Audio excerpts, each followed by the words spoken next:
The 6 p.m. work session for 8/2. This is not 8/2, by the way. 8/16/23. Don't read the script. The mayor is walking in, but I'm getting us started anyway. And we're going to forego the pledge and all that until the regular meeting. And we're just going to announce first that there is a change to the agenda. We are going to be removing the sequential UGB expansion process, and that'll be rescheduled because we are going to need some time for the city council appointee interviews. So we're going to get started with the interviews, and in no particular order other than the way they're on the script. We'll start with Mr. Craig Llewellyn.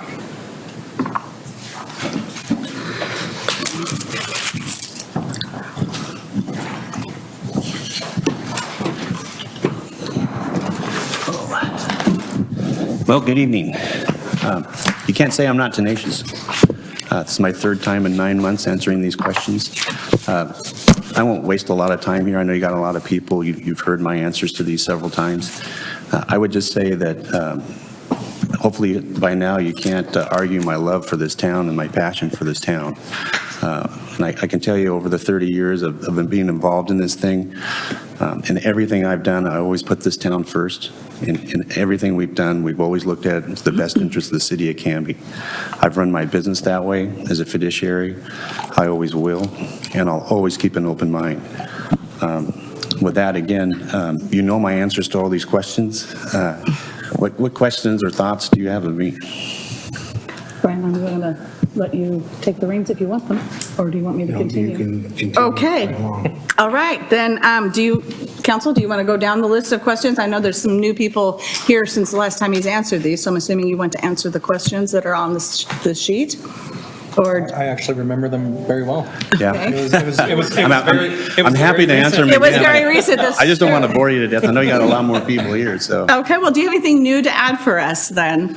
Again, I think, I would keep an open mind on everything that's going on, and I think I can offer a lot to this. The things that are in front of you right now, and that I see are going on in the Planning Commission, I have a lot of experience, more than most. I can add a lot to this, I feel, and that's really where I'd leave it. Okay. And I thank you for your work on the Planning Commission. You have a question? I do just have one quick question. Would you say that your involvement on the Planning Commission over the last almost year has sort of allowed you to come up to speed and bring you in the loop with things as if you were, in fact, to get this position? Yeah, it's really amazing. It's like deja vu. Everything that you're looking at in the next few years with the expansion of the UGB and the comprehensive land use plan, all that stuff, the same discussion you're having, the same discussion that was 30 years ago. So, yeah, it's brought it all back to light. I think even the other night, people that are new to this and explain, there's another commissioner on there and I, being able to explain it to her and opened her eyes to some things. So, yeah, I think it's brought me back around. I got pretty burned out on it there for a while, all that. So, but coming back to it, being on the Planning Commission and looking at all this it's interesting. I look at it from a different perspective, definitely. Excellent. But yeah, I'd say I'm totally coming back pretty quickly. Thank you. Anyone else? Councilor Davis. Yeah, Craig, thank you for applying. Yeah. Appreciate it. Have you had a chance to review the council goals for 2022? Have you had an opportunity to look at those goals? I've looked at them. I did not do it recently for this meeting, but I did look at it in the past. Okay. And I can't tell you that I Okay, remember exactly. Obviously the main ones are promoting fiscal stability, aligning resources, and address future community growth, plan transportation systems, develop more robust parks within the city, and enhance the engagement and communications with the boards. Are there any that really strike you that you're interested in? I would say that, and I don't mean this as criticism, just a little surprise. I'd be very interested in, I think the council should have eyes on with the Chamber of Commerce. I think we should be more involved with the Chamber and the businesses out there. I'm intrigued by the fairgrounds and the fair board. That area intrigues me. So I guess if those would be the areas I'd be interested in. Yeah, thanks. Councilor Banks, anything? Oh, Mr. Mayor? Councilor Maldonado, anything? Okay.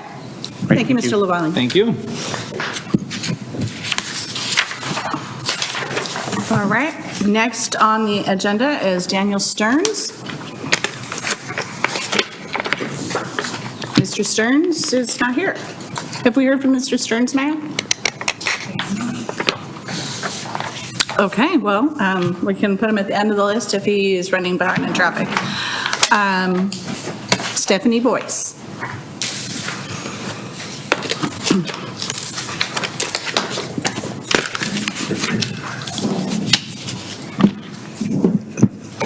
So I've obviously been up here before also, and you've heard some of my answers, but I did have a couple of them that changed when reading it, because I spend every living, waking moment in Canby. I work here, I own my business here, I own my home here, and my children have gone through school and they're now working here in some of the businesses downtown Canby. I believe the best cities are represented by people who invest in the long-term outcomes of their communities. One thing that changed on the second question for the concerns of Canby changed for me this year, because this year, as you know, a half a dozen businesses, including my own, got burglarized in the same night. On a positive note, if there can be, when the police asked me if, while investigating if it was personal, if I believed it was personal, or if I had any ideas to who it was, I immediately was like, this is not personal. I didn't feel that way at all. I also didn't feel that it was a Canby problem. I was like, this isn't Canby. Canby doesn't do this. With that note, it wasn't a Canby thing, obviously, because we found out it was multiple cities. If they didn't tell you, they have caught the individuals who have done that. So good work on their parts. But there's also an issue with catalytic converters being stolen from the Ace Glass shop this last year as well on separate occasions. And there's been multiple homes burglarized, including out on Barnard's and Needy, which was personal because that was my brother's home. And then I think as recently as the day before yesterday, a home on Sconce also got burglarized. So crime's really bothering me. Also, the crimes during lunchtime hours near the high school to the retail shops over there, that is up to the point that, the only reason I know this is because my daughter worked there and they all had to stop what they were doing during those hours. I believe the school is aware of it, but I would just, it being put on city council, I definitely would say that I would, I don't know that it'd be my area, because I know we're all each given a different group or liaisons to work with, but I would most definitely like to be a liaison or encourage and support the police in their efforts with the laws that they have to prosecute to the extent, and just support them their whole way in their policies in law and power. That changed as of this year. I felt completely safe prior to that, but the robbery and then my brother's home being robbed, that took it to a whole different level. And I would like to support law and order for that here in Canby, because that's what we deserve. I would love to work in the city's governing bodies to implement ordinances and policies also to decrease the homeless problems that have increased here in Canby. I would like ordinances and policies that will help eliminate the homeless problem, the individuals who are coming into the community by way of 99E and such. It has been an increasing problem as well in downtown Canby, also in our neighborhoods with certain situations going on. we literally have a homeless cultivating marijuana in city limits. That's a problem. But the police are listening, just a heads up. I already took care of the one that I found, so that's not good. And that was between O'Reilly and the trucking company. But I'm not going to allow that in my city, or our city, I should say. As for experience, I would like to remind everybody that I was on the CERT committee when it was when we were practicing that. I have served at the senior center and the city's transportation committee in the past. In the past, I've been on the senior all-night graduation committee, and currently I'm on committees at my church. And that's just a little bit about me, and I would like to go from there. If you have any questions or would like to serve. Anyone have a question for Ms. Boyce? Mrs. Boyce. I If guess it's about a door, it would be wood. I'm not bringing out the door. Okay. Door staying closed. I already know that. That explains how long she's been around. Yes. Yes. So I guess my question is, you had mentioned that you had served on different committees in the past, and I know with your own business and stuff, do you have any concerns regarding the time commitment of this compared to maybe serving on other committees and boards within the city? No, because I have staff that will rearrange for that. Okay? Yeah. Yep. And if none of you have stopped by my store, just a shout out to me. I made improvements if you want to check it out. Doing good. She's got new floors. I Doing came by good. all of her furnitures outside going, uh-oh. Yeah. Tracy's What a happened now? little- Yeah. Okay. Any other questions, Councilor Davis, Councilor Bangs, anything from you guys? Mr. Mayor. Stephanie, what questions do you have for us? I actually do not have any because I actually stay pretty up to date on what you guys are doing. I'm one of the few, not to be sarcastic, but the few that actually watch online when you guys are. Oh, you're one of Yeah. those. So I'm watching that. So So you I'm all- mentioned being the homeless aspect and that increasing here in Canby. Have you been following the issues with the camping or public? camping ordinances? Yes, that were implemented, or they haven't been implemented yet, but yes, I am. What And are your after, thoughts on those ordinances? Strict enough, too strict, not strict enough? not strict enough, but I'm not the person that decides it. It's a group as a whole, so it's the group consensus. Sure. Yeah. But, you still have, being part of this body, there's an input to that. There's what? There's an input to that, getting to that Yeah. consensus. I just don't want to come in saying, I'm going to do this and this, because I know it's a group effort. It's a community effort. There's more facets to the problem. There's more, yeah. But I did live in Portland, so that's why I would like it stricter. Because I would like Canby to stay Canby. I do not want to become Portland. Thanks. To kind of semi-piggyback off of the mayor's question, you did mention it's a group effort, so we get presented an issue, we deliberate, we vote, and then we have a stance. So once that decision's made, you stand by it, or you rail against it? That's the policy that's made, right? As a group representing the city, so yeah, you stand by it. Okay. Yeah. Thank you. Yep. Anything else from the board? No? Mr. Banks, you're awful quiet tonight. Okay. Heat's got him. All right, thank you, Ms. Boyce.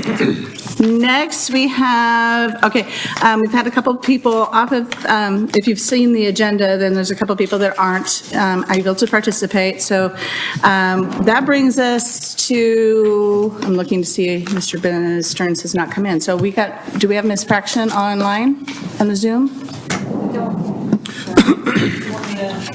If you could reach out to her briefly, and I don't know, we don't know what's up with Mr. Stearns. Should we try contacting them to see if they're coming? Or if Yeah. they've fallen off of a cliff or something like that? Yeah, okay. I would propose then we just take a brief recess while we try to contact a couple of candidates. Is everyone okay with that decision? Okay, we're going to recess and see if we can find out the status of Ms. Fraction and Mr. Starks. And we'll reconvene as soon as we know something. Are you contacting him? I can if you'd like. Would you like me to contact them?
5, 4, 3, 2.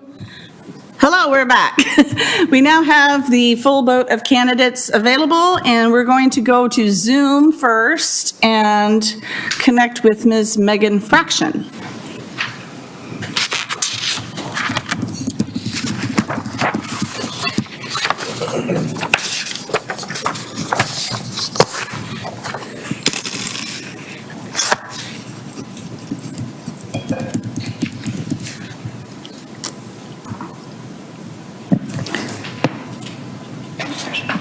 There she is. Hello, how are you? Good. Can you hear us?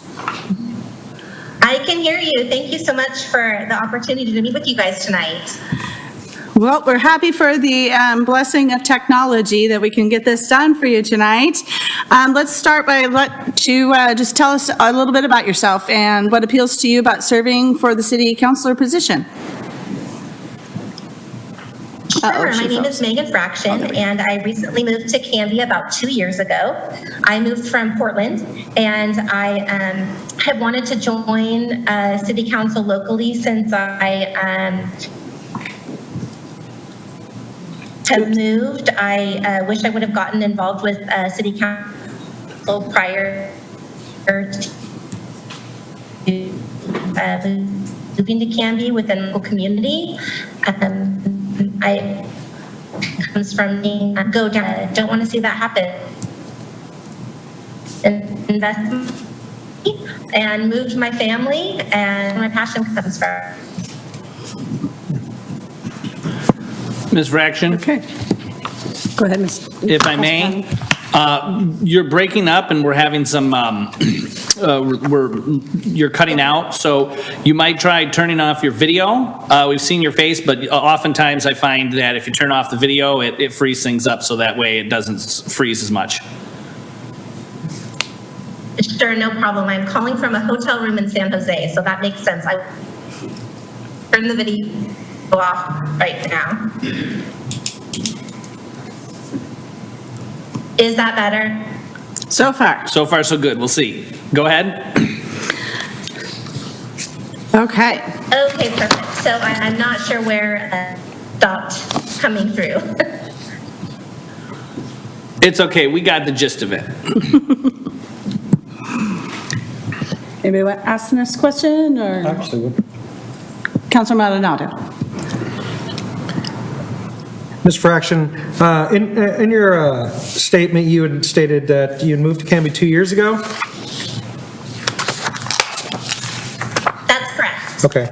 Now, it states that you want to be involved in shaping the future of our community. What are some things that you feel you would like to be involved in as to how you would shape it? I think some of the most important things to me is that, the community seems to be growing fairly quickly. And I just want to be cautious and understand the way that the city develops, and make sure that we have a lot of input from the people that have lived there for a very long time. I'm a newbie, and the reason why I moved to Canby was because it has that small town feel. I love the community the way that it is, and so it's up to me that we listen to the people that have made it that way, that have sat on this council previous to me. Thank you. Ms. Fraction, what do you think are some of the major pressing issues here in Canby currently, or that you see perhaps coming up in the near future?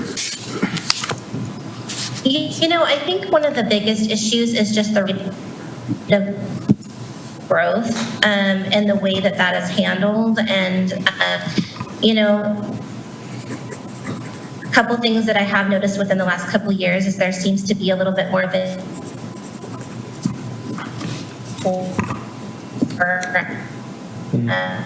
Oh, just a second. You broke up there. Let it catch up. for low-income families.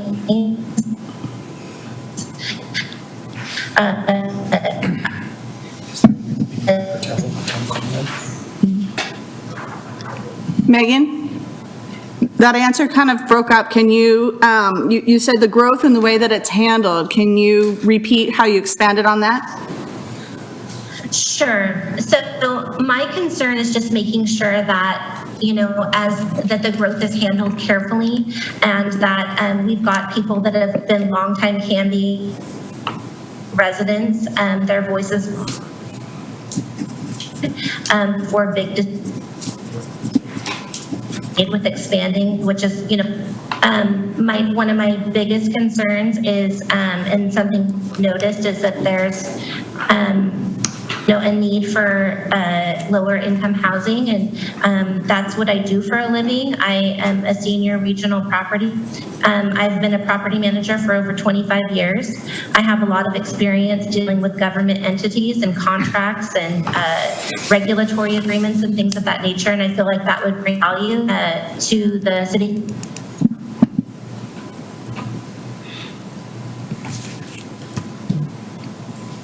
Okay. Did anybody have a question to expand on that? I think we kind of got the gist of that answer. I think it was very good. Okay. Anybody else want to answer a question? Councilor Davis, Councilor Baines? Mr. Mayor? I guess the other question I would ask off of our at least prepared ones here is, do you have a specific goal or improvement that you would like to make or see occur in the city of Canby as a result of serving as a city councilor?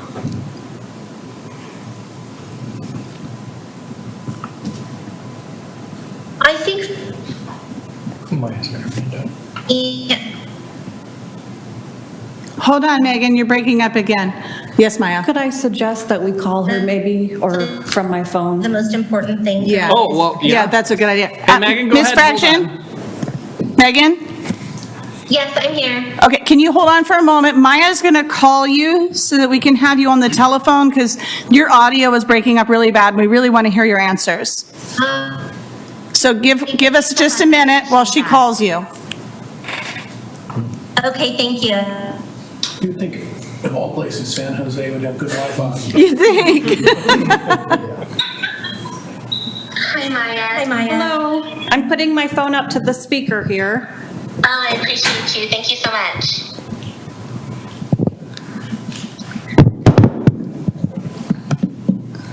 Okay, can you guys hear me now better?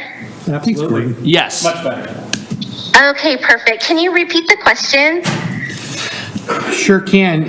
Do you have a specific goal or improvement for the city of Canby that you really are wanting to focus on if you were to be appointed to the role of city councilor? Sure. Okay. So I don't have a specific goal in mind, I guess, unless you consider trying to maintain the city charm that we have now as being a goal. I'm not coming into this, as a new 2-year resident. I don't want to come in and saying, oh, I love this community, but I want to change it. That's just not where I'm at. Where I'm at is that I love the community exactly the way that it is. I think that has a lot to do with the current sitting city council and the way that things have been handled, and my hope is to just join the existing people that have gotten us this far and collaborate. Thank you for that.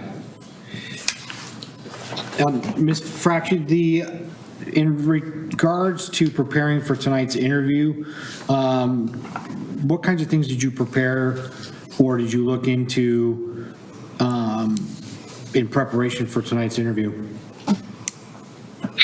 Maya, could you repeat that? I'm having a hard time hearing the question.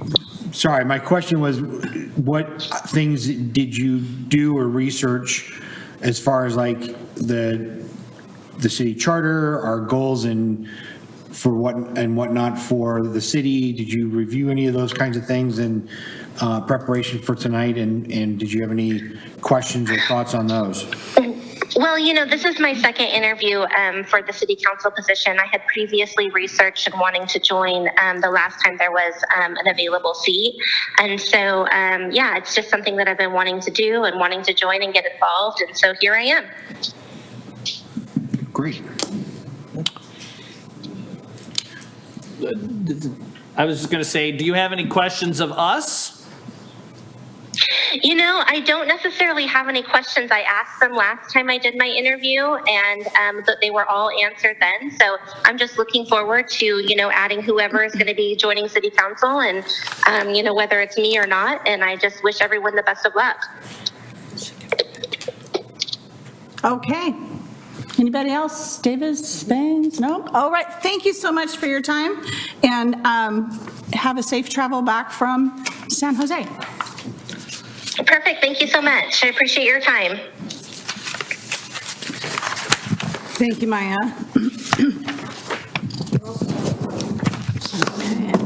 And finally, last but not least, we have Mr. Daniel Stearns. Can you approach the bench, as it were? Good evening. Thank you for joining us. Why don't you tell us a little about yourself and what appeals about serving as a city councilor? Okay, a little things about me. Originally from California, but I've been in Canby since 2011. I own a business here in Canby. I live in Canby. I used to rent close to, I just bought a house a little bit further away, still in Canby. I used to walk to and from work every day. I still do that sometimes. Our business has 6 employees, and we do tax consulting, tax preparations, some tax litigation. So anything that has to do with tax, we have fun with that. We have fun, we play with the IRS a lot, or the Department of Revenue. And we have lots of experience working with them and having fun with them. I have 4 children. They all go to Canby schools. 3 are in college right now, but they've all been since from Eccles to Baker Prairie to Canby High School. So I've been a member of the community for a while. I'm also fluent in Spanish, and I have a lot of interaction with the Hispanic community, both through work, because there's not that many Spanish-speaking tax preparers out there, and also to church and other volunteer opportunities.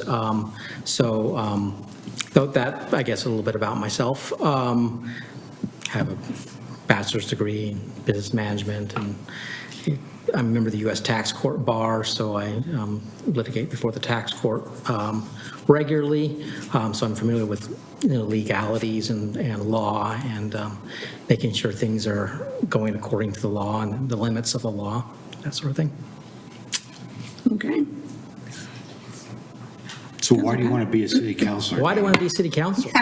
Okay, That's a fair well, question. it's because it's an opportunity to serve, to help people out, to help people communicate with the city. I view the city council's job as kind of a liaison between the city administration and the city and the citizens. And I feel like I see a wide range of people in Canby, hundreds of them every year. I have basically an interview with them as far as tax preparation. And a lot of times things like topics like city government come up during these things, and very good. So that's kind of how I want to be, to serve, to try to help Canby have the best government possible. That's not a binary thing. That's one way or the other, but to try to just help Canby become a better place to live. Councilor Maldonado. Do you have a specific goal or improvement that you'd like to see happening if you were to become a city councilor? Yes, I would actually, and I thought about this a little bit, and one of the things I think that can often be a problem in any government is having the citizens feel somewhat disconnected from the way the government works, and that whether that be city, state, federal government. A lot of people, it's a big mystery, and it causes a lot of fear for people because they don't know. One program, a long time ago, I lived for a few years in a small town in Arizona. One program I think that they had really well, that was really well run, that I think we need to have here, is they call it a citizen, I forget the name of it, training or certificate of citizen volunteer, where it was about 20 people at a time would go once every week or two to have one of the departments of the city, be the police, fire. And I know the fire is not technically part of the city, but for most people they think of it as the same.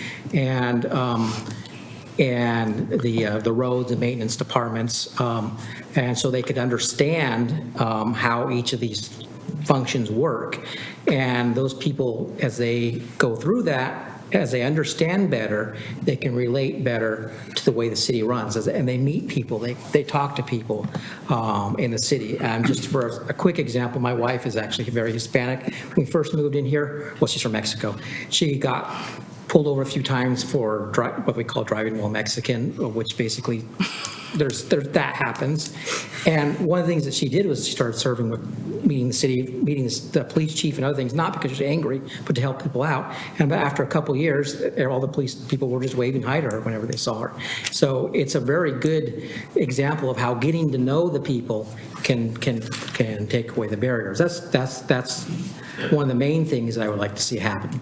The other thing I'd like to happen, just kind of selfish, is that I think everybody who pays the Canby transit tax should get at least like 5 free bus tickets, because we certainly pay a lot for it. You're probably not the only one that thinks that owns a business here in town. So thank you for your answer. Thank you. Pardon? I think the bus is free. Well, it's $1 to go to It's $1. Oregon City. I always take it whenever I have jury duty because parking there costs a lot of money, and so and the bus goes right there. But I think if people, but I think also if, like, the bus is used by a lot of lower income people and stuff a lot, but I think if you encourage other people to ride the bus more often, it becomes more of a community and not just kind of a that's for them and not for me sort of thing. So, and it's part of the overall theme of what I was thinking of. So that's kind of what I'd see as a major goal, is to more interaction so people don't feel left out. Because people, when they feel left out, they like to say kind of skirt the law because they don't understand it, or maybe they just don't know what the law is. And the more interaction, the better that gets. It's not a binary, again, yes or no, but I think if we steer more people to be more involved. And oftentimes I found that who makes the decision and how it's made can be more important than actually what the decision is. Whether to put a stop sign on a certain intersection may not be yes or no, but if people feel involved and have felt about it, that the decision was fair and they were involved and they had some input into it, I think it goes around, everybody accepts it much better than if they think that one day a stop sign pops up and no one knows where it came from, It just as an example. Okay. Counselor Patton? Counselor Davis, and then Counselor Patton. Thank you, and thank you for your application. So you listed here that you volunteer with Bridging Cultures. I've done that volunteer. My wife does it more than me, but I help her out when she volunteers. Okay. I was just at one What of kind the, of stuff do you do with Bridging Cultures? well, they have the meals in the park that they do, and I've helped them set them up and serve them as well. I was just at the volunteer appreciation dinner a couple months ago, and I also interact with them. That's my direct interaction. I kind of did the application real quickly, so I didn't. There's probably other ones I do probably more than that, but I know the people involved in Bridging Culture, several of the people, and interact with them a lot. And I've also helped set up when they have their meals in the park and stuff to go set up the tables and that sort of thing. Sure. Thank you. It's not. I don't think it's official. I mean, but they did invite us to the volunteer dinner, so. Okay. Counselor Patton. Yes, this is from our list of questions. What do you think are the most pressing concerns in the city of Canby today, and what do you think may be some ways to address these concerns? Well, I think I kind of went over, I guess I could repeat myself, but I think the biggest concern I see is people feeling unheard or uninvolved or detached from this way of the city government. There's a lot of reasons for that. Some of us just all a bit too busy to understand, but there's a lot of outreach that can be done on a level that educates both the citizens of Canby how the city government works, and also educates the city council and the city government on how people work, because a lot of times I think there's a disconnect between that. And my suggestions of like a citizens academy, I think that's what they call it, a citizen academy, or other sorts of educational outreach to people, to members of the community, so that people can know how to address a problem. Sometimes we just don't know how to do it, and when they don't know how, they do things their own way because they don't know. And I mean, how many times are you driving and a police car comes behind you and you start feeling nervous, like, what am I doing wrong? Wouldn't it be better if people saw a police, car come up and say, oh, hey, I know that guy, he's officer, and and wave to him, and a lot of that has to do with a sense of kind of fear, and I would think it'd be good to have police be more, outside the police car sometime, because oftentimes the only interaction anybody has with the police is highly negative. And, why not have some positive encounters, That's where the firemen are usually a better advantage. They always have much better, interactions with the public than the police. But that's just an example. But I think that, overall is going to be the biggest challenge the city has, is to help the people, especially the ones, like I said, deal with Hispanic people and speak English. They're maybe not from here. They do things a different way where they're from. And it's not bad or good. It's just they don't know how when something happens. And a lot of times I, as a tax person, direct them to say, hey, you might want to talk to this person or that person, and get to know them a little better. We can solve your issue, Okay. Councilor Banks? Anything? I'll ask the last question here, but I just want to point out that I really like our police, most of them, and I'm still nervous whenever they're behind me. I don't think I can shake that. It's not a yes or no, but there's degrees, there's That's true. run away in fear, and there's like, well, am I doing everything right? Or there's like, hey, how are you doing? Do you have any questions for us? At this time, I don't have any questions for you, other than say thank you for the job you're doing. It takes a lot of time, and I know you're not getting paid, so it's, and you probably get a lot of flack for it sometimes. And yet you want to sign up for this? Well, the thing about being in being appointed rather than running for election is I would give opportunity for anybody who gets the position to see something they want to do continuously and learn how to do the job. So I think there's an advantage in doing it this way. That is fair. Okay, anything else? Councilor Patton, Councilor Maldonado, Mr. Mayor? No, can't All right. answer them all. Good. Thank you, Mr. Stearns. Okay, and that brings us to the end of our interviewee list. And we are at the 12-minute to the next meeting mark. That's not enough time, so we're not going to re-add the UGB discussion. So we are going to take a motion to adjourn work session. We'll take a break before the regular meeting. Second, someone? Second. You can't second your own motion, honey. I'll second it. All right, it's been moved by Councilor Maldonado and second by Councilor Patton. All those in favor? Aye. Aye. Okay, we'll see you at 7 PM.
Welcome to the City Council regular meeting for August 16th, 2023. If you please stand for the invocation and the Pledge of Allegiance. Then for tonight, I just want to take a moment of silence for those of us that have friends and family and other loved ones in Maui, in Lahaina, and just a moment for their safety, their recovery, and just getting things back on track.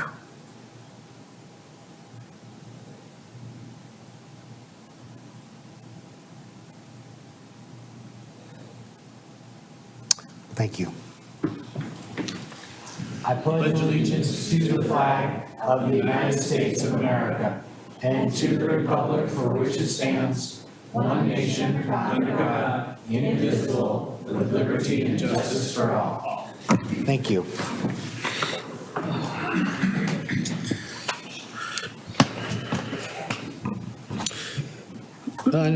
So first thing on the agenda tonight is citizen input and community announcements. I do have 2 yellow cards. One of them is for conversation later this evening. The other yellow card I have is for Mr. Varwig. If you'd like to come up, sir. This is his interview. And you wanted to talk or address us about the councilor appointments, right? I do, thank you. Let me get my notes here.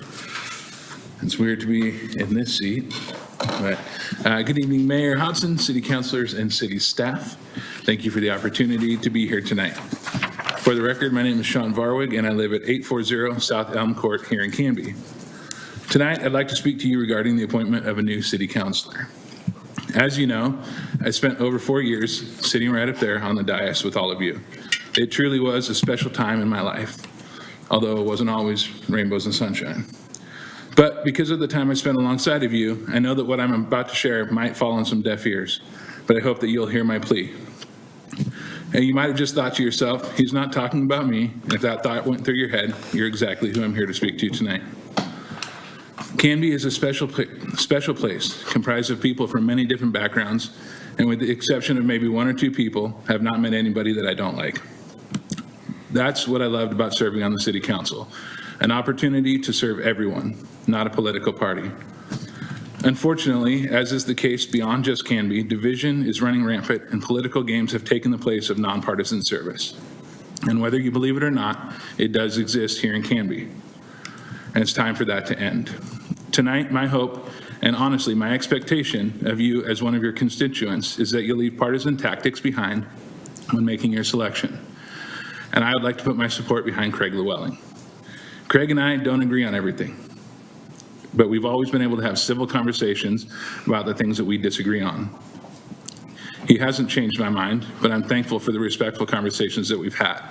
And this is what we need for our next city councilor and the type of person who I hope would replace me. Beyond that, I've heard several say during previous appointment opportunities that someone who ran a campaign and has had votes from our citizens deserves an appointment. And whether or not that's true depends on you, but it's my hope that if you've said that you will live by that and select Craig. He ran in the past election, applied for the last opening, has faithfully served on our planning commission. He has the best interest of Canby at heart, and while there are some incredible applicants tonight, I believe that Craig is one you should select. Thank you for your time. Thank you, sir. Like I said, the other comment card I have is for a couple of ordinances that are coming up in the agenda.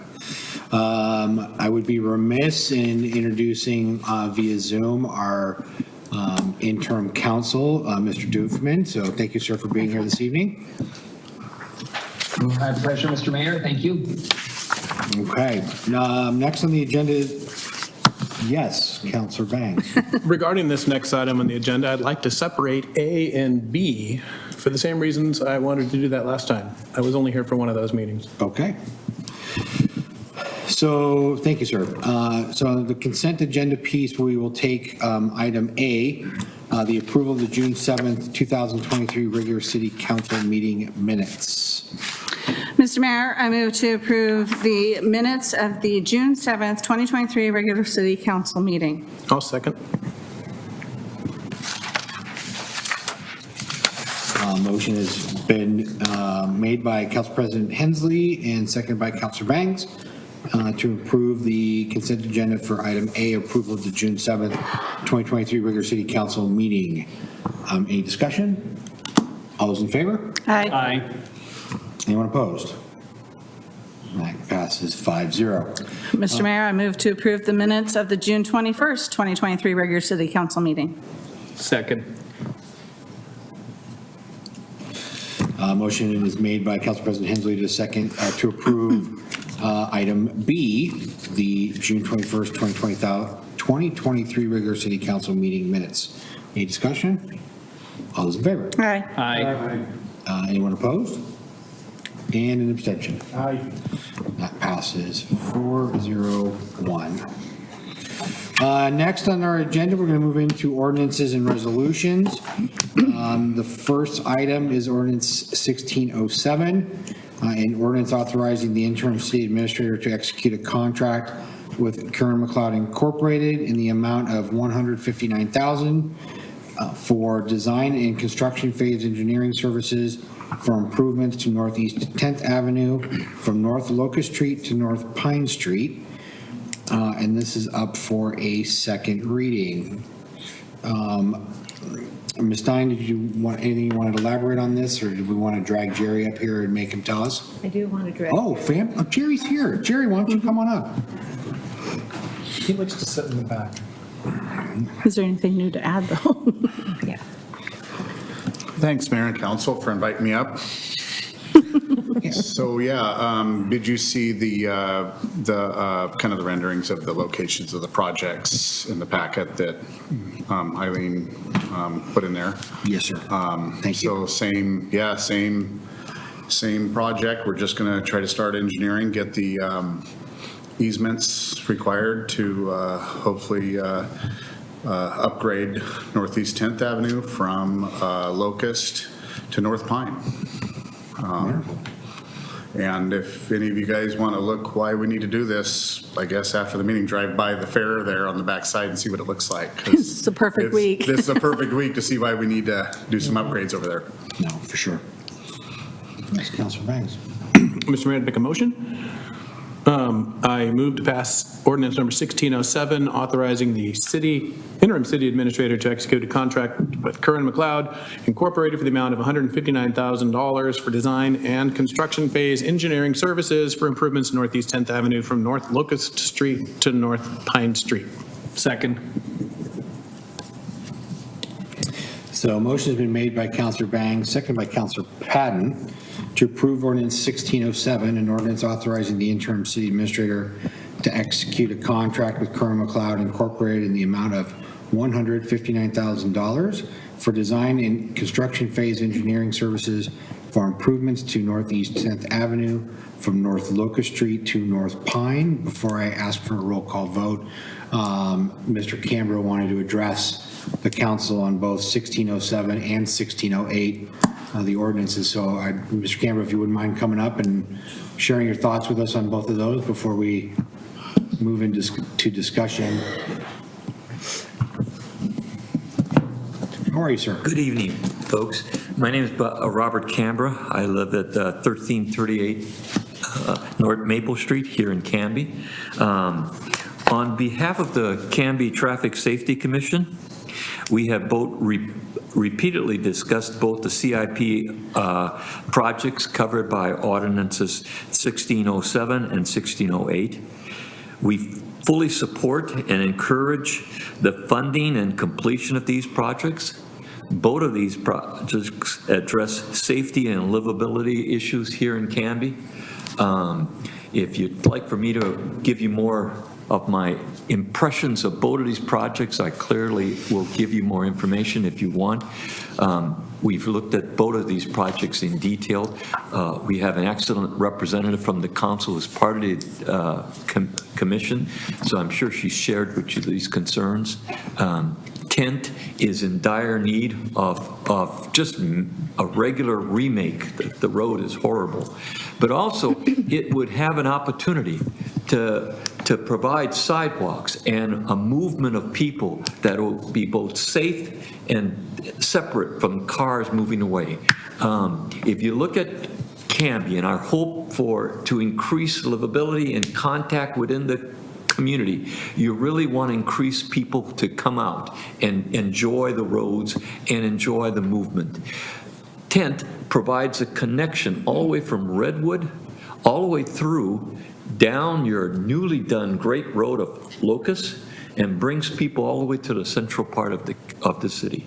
It also provides connectivity to one of your beautiful parks, Maple Street Park, that you've renovated. So this is a crucial kind of redevelopment place. Pine, if I can jump ahead since I'm here, is a kind of really critical safety issue. I'm sure all of you have driven it. I'm sure that, and the fire department has it. That is a very complicated and difficult three-way stop area that the cars just pile up. And as we grow and this traffic congestion gets worse, you need some more attempts to be fluid in that area, to have the traffic move through in a safe manner and people can move. I ask you to seriously consider this. Public Works should be applauded for all of their work and diligence and for having to listen to me so many times on this discussion that I give them credit for tolerating that, but also for the hard work that they brought here tonight. So I ask for your support of their efforts and your own efforts to make this a better community. Thank you. Thank you, sir. Appreciate your comments. Thank you very much. All right. So we have a motion and a second. Any discussion or any additional questions of staff for this particular item? Not on this one. Okay. We will do a roll call vote, Maya. Counselor Patton? Aye. Counselor Maldonado? Aye. Counselor Banks? Aye. Counselor Davis? Aye. And Council President Hensley? Aye. Motion carries 5-0. Next item is ordinance number 1608, an ordinance authorizing the interim city administrator to execute a contract with Kern McLeod Incorporated in the amount of $90,000 for design and construction phase engineering services for realignment of North Pine Street at Northeast 4th Avenue, also for second reading. Yes, Councilor Patton. Mr. Mayor, I move to adopt ordinance number 1608, authorizing the interim city administrator to execute a contract with Kurt McLeod Incorporated in the amount of $90,000 for design and construction phase engineering services for realignment of North Pine Street at Northeast 4th Avenue on second reading with a roll call vote. Second. Mr. Mayor, I do have a comment. Okay. I did get an email from one constituent who I intend to phone tomorrow and talk to her. There was some concern about this project, and I just want everyone to understand, and I'm speaking to the masses here watching the meeting, this is just the engineering phase. This is where Kern McLeod is going to give us our options. This isn't set in stone, so any pictures and drawings that you might have seen in the packet doesn't mean that that's where the road's going to go or anything else.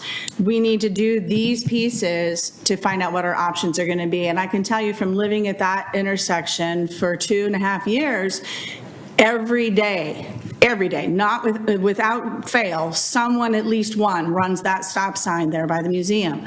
And it's this safety factor that the Traffic Safety Commission has been addressing for a number of months.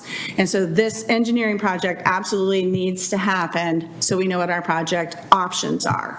So I fully support this ordinance being adopted. Okay.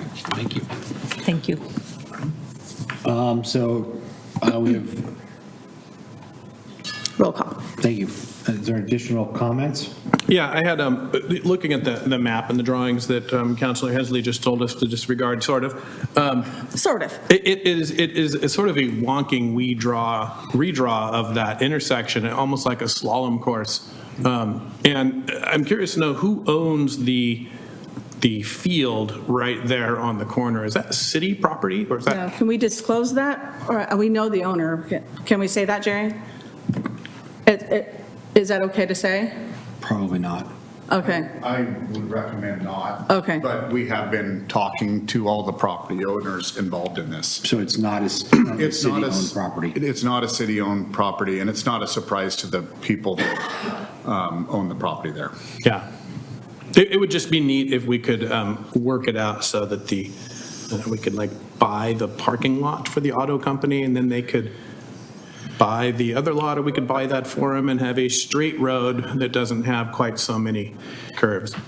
That's just an emphasis. I'm still going to vote yes on this, but it would be nice if we didn't have, It's just a starting point, right? Yeah. Yeah, and it's just a starting point, and we agree with you. It's just it's a challenging, this has been put off for years because it's challenging. Yeah. And we thank the traffic safety for bringing it up and getting it done while we have all the experience at Public Works and the city right now. So it sounds like you're on top of it. I'll continue to vote yes on it. Any other comments, questions for Mr. Nelzine? Okay. Thanks, Jerry. I think we are on a roll call vote. Counselor Patton? Aye. Counselor Maldonado? Aye. Counselor Banks? Aye. Counselor Davis? Aye. And Council President Hensley? Aye. Motion carries 5-0. Next ordinance is number 1609, an ordinance authorizing the interim city administrator to approve the expenditure of $200,000 to Canby Library Holdings for the redevelopment of the former Canby Public Library as part of the Oregon Main Street Revitalization Grant. First reading. Ms. Stickle, hello. Good evening, Mayor and Council. Jamie Stickle, I'm the Director of Economic Development for the city. Before you tonight is an ordinance authorizing the interim city administrator to approve the expenditure of $200,000. A little bit of background on this. The city of Canby applied for the Oregon Main Street Revitalization Grant through the state. It's run through the Oregon Parks and Recreation Department in 2019. At that time, the city still retained the former library building, which sits at 292 North Holly Street. We applied for that grant in hopes of turning it into a public market where we could have small retail sections, maybe some restaurant or tap room, maybe even some offices. We retained LRS Architects out of Portland because they had done work in the past as part of a different grant through Clackamas County to imagine what could be done there. And one of those visions was this public market. They started to do some renderings, some cost analysis, and the project proved to be cost prohibitive for the city. But at that same time, we received some interest from the community on sale or lease of that building from several different people who were considering whether that was person or a business. That was in early 2020, and the city council at that time determined that the best move would be to stop work on the public market, open up a request for expressions of interest, which is something that we had run through the city a couple of times previously and not landed someone for a purchase or sale of that building. So we opened that, we received 5 proposals, and then COVID hit, and so there was a delay in time. The city council then in May of 2020 reviewed those proposals. At that time, we only had 4. Someone had decided that not to move forward with their proposal. And from those conversations, the city started to work with Oregon City Brewing Company, who is Canby Library Holdings. So in February of 2021, the city approved a purchase and sale agreement with Canby Library Holdings, Bryce Morrow, Oregon City Brewing Company, for his concept, the Canby Beer Library. The grant, the Oregon Main Street Revitalization Grant at $200,000, was part of the purchase and sale agreement.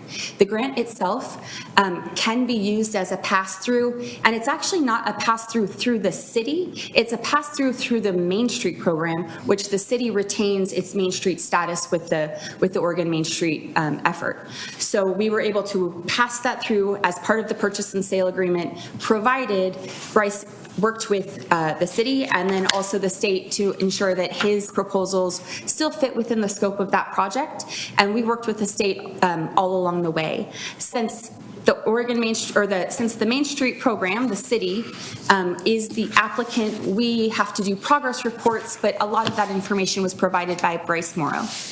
The grant closed June 30th of this year, and Bryce was able to supply invoices, photos, approvals through Clackamas County for the building work that was done, and we submitted that to the state, and they approved that and sent a check to the city. But that $200,000 is over the city administrator's signing authority, and so it comes back before you as an ordinance this evening. Is there any questions? Yes, Council President Hensley. I'm just going to ask the question that I know will be asked of me because some things have been hinted around. I just want it stated and clear to everyone that this is what the intended use of these funds were from the beginning, and it's not like the city can use it for anything else, and we're not giving city funds to a private business. Correct. So if you want to just kind of So- expand on that, make everybody clear that. Yes, yeah, so these are not city funds that we're giving to a private entity. They are funds that were awarded by the state to a project at this building. I would say that the state, especially the Main Street program, it focuses on revitalization, and revitalization isn't always a clear path. You know, sometimes it's being creative and thinking outside of the box, and this project is certainly one that thinks outside the box. And, you know, they have gone through several iterations. The state has been with us through those to make sure that still the intent to update the facade of that building and get it ready so that then a business can go in there, that is still, we are sufficiently meeting those goals that we set with the state. And so they're not city funds. It's really just a way for us to take the check that we received for the project at this specific building and pay the new owner for those funds. And that was all included in the purchase and sale agreement, so that it, you know, it has been a long time coming for that as well. Thank you. I just Thank kind of you. wanted all that expanded I appreciate on it. record. Thank you, Yes. Jamie. Any other questions for staff on this particular topic? No? Okay. I did want to just also note that the project is still, obviously, if you were to go in front of the building right now, you would note that it's about, you know, the front at least is about halfway done. The inside is a little bit longer to go. Bryce Morrow, the owner of Oregon City Brewing and Canby Library Holdings, is working with the planning department. They're going to be back before the planning commission because the scope has changed as far as doing some work with food carts. So that's going to go back before the planning commission. And I spoke with Bryce in anticipation of this meeting, just to make sure that he knew that this would be on the agenda and that we were working through the process. And he let me know that once he is hopefully approved at the planning commission for those efforts, that then he'll be submitting building permits and with the city concurrently, and then it should be about 3 months of construction once everything is approved. So he's eager to continue that project, and I know our planning department is working hard to help support him in that, and then it will be back before the planning commission for their decisions. Well, Jamie, thank you for keeping on this and guiding this with, I think, some kid gloves there for a while to keep this moving forward, so I appreciate that. Thank you. Any other questions for staff? Yes, Councilor Patton? I would just like to say that I am a little dismayed to hear that there will be yet another change coming through for this project. And Yeah. let me just express my concerns. I was not on council when this first came by, and there was a very nice project that was proposed to this city council at the time that I think was a real driving factor for why they moved forward with doing this project. And then when I was appointed to Planning Commission, I myself saw several iterations of that plan come through that started to strip out many of the features that I think were very enticing to this plan. So I am going to be waiting with bated breath to see what these new changes are, but I would caution this individual that not much more gets stripped out, because I have a feeling that there will be some new grumblings that come depending on what happens. That's all. Any other questions for Ms. Dickel? No. Jamie, thank you. Thank you. Appreciate it. Yes, Counselor Banks. I move to pass ordinance 1609, authorizing the interim city manager or administrator to approve the expenditure of $200,000 to Canby Library Holdings for the redevelopment of the former Canby Public Library as part of the Oregon Main Street Revitalization Grant. Second. Motion's been made by Counselor Bangs and seconded by Counselor Patton to approve ordinance number 1609, an ordinance authorizing the interim city administrator to approve the expenditure of $200,000 to the Canby Library Holdings for the redevelopment of the former Canby Public Library as part of the Oregon Main Street Revitalization Grant. First reading. All those in favor? Aye. Anyone opposed? Passes 5-0. Last item. Can on we the do list. this one, though? We didn't talk about this in the work session. No, we did not. So we will be removing item D, which is the resolution 1393. That's why I asked the question, can we do this since we didn't have the work session on it? Don is prepared to do the work session presentation at the regular meegy tonight. Okay. Yeah. Okay. Well, then we will have Mr. Hardy present to us Hello. this fine topic of UGB boundary. Thank you, Eileen. My apologies for not being. That's fine. A little confusion, that's fine. As Maya boots up the PowerPoint, good evening, Mayor and council members. I was just going to give you an overview. This sounds like a lot when the word sequential urban growth boundary review process. I want to unpack that a little bit. It's not quite as scary as it sounds. And just to give you the highlight of what we're trying to accomplish with this resolution in this process. As the council is aware, there are many elements to the comprehensive plan process that are ongoing right now.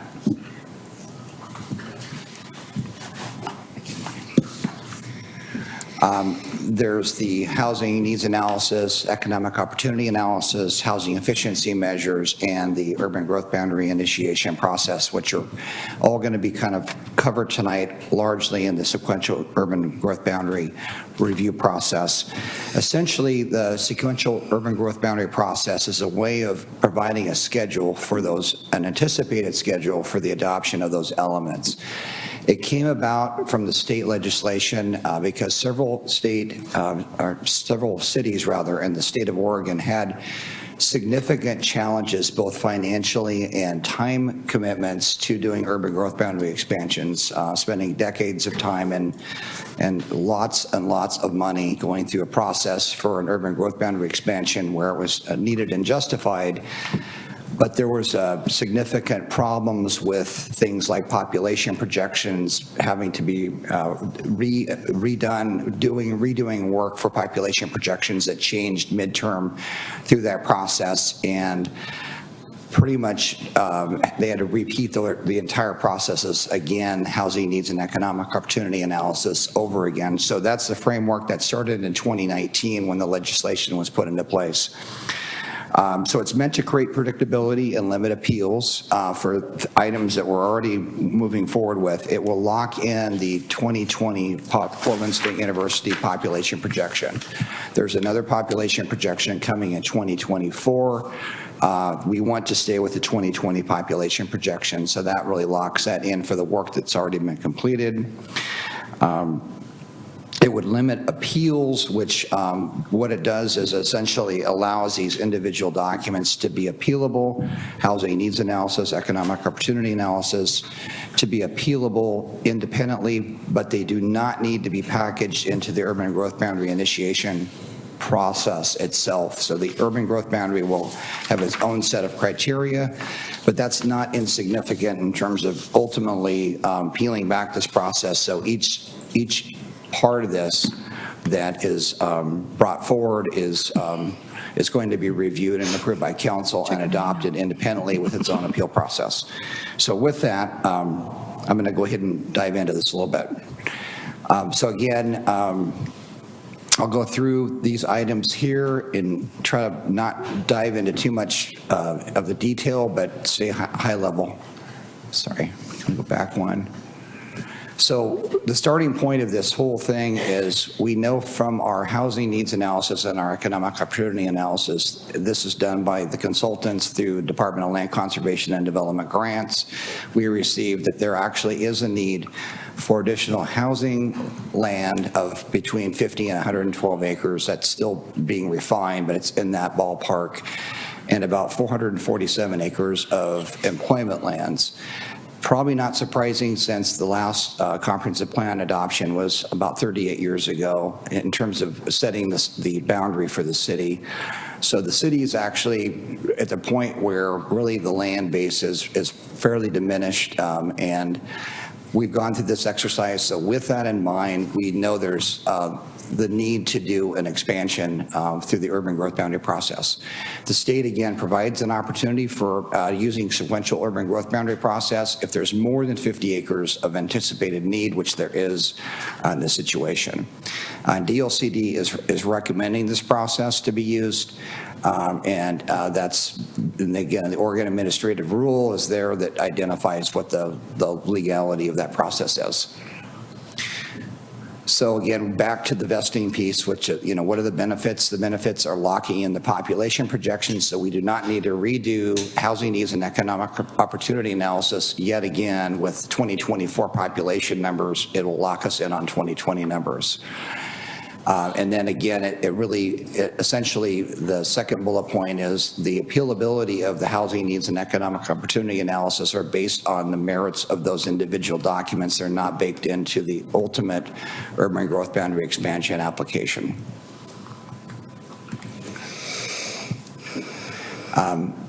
The other part of this is Clackamas County is involved as well, because if there was an expansion or the anticipated expansion would require us to work with the county. That property actually is not in the city, and we would have to coordinate with them, which we've already done.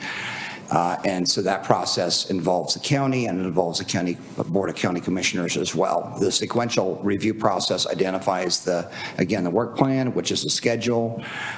This plan, again, although we have schedule items and it's in your packet, the city actually has up to 5 years to complete all the items. We're going to complete those way sooner than that, within a year, basically.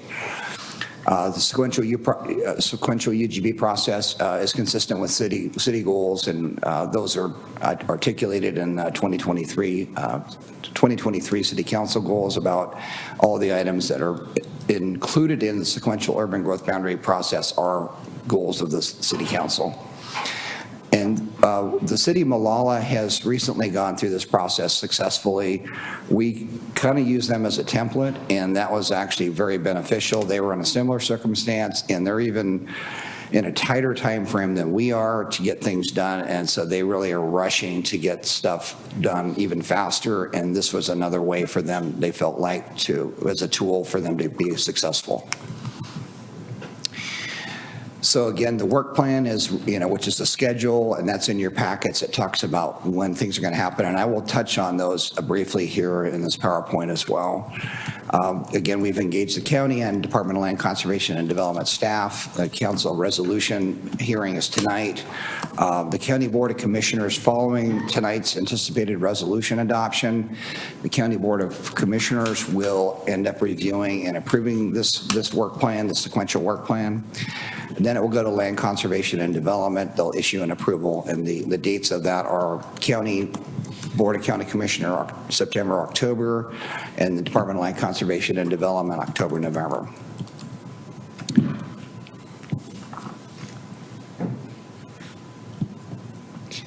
Hold on.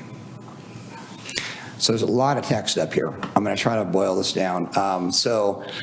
The first bullet point, the economic opportunity analysis did go to Planning Commission on August 14th. They recommended approval. That was this week, and that will go back before the council on September 6th. You have seen this before. The difference is we are required to adopt the economic opportunity analysis as part of our comprehensive plan, our current comprehensive plan. That's a requirement by ordinance for us to have that official as part of our process. And so that will be a repeat of what you've heard before, but it has to go through and be vetted through the consistency with our own city code and things like statewide planning goals, which it is consistent with, and that'll be articulated on September 6th. And then the housing needs analysis and housing production strategy are anticipated to be fourth quarter, roughly fourth quarter to first quarter of 2024, where those would be adopted. Housing land use efficiency measures would be first quarter of 2024 to second quarter of 2024. And those are items that are included, that are required by the state to show that we are maximizing our housing efficiency without a need to expand our boundary even more than we are needing to expand it. Those would include things, elements like cottage developments, planned unit developments, and more flexibility in allowing housing along corridors like 99E. The Comprehensive Plan and Transportation System Plan adoption is anticipated in the fourth quarter of 2024, along with the comp plan.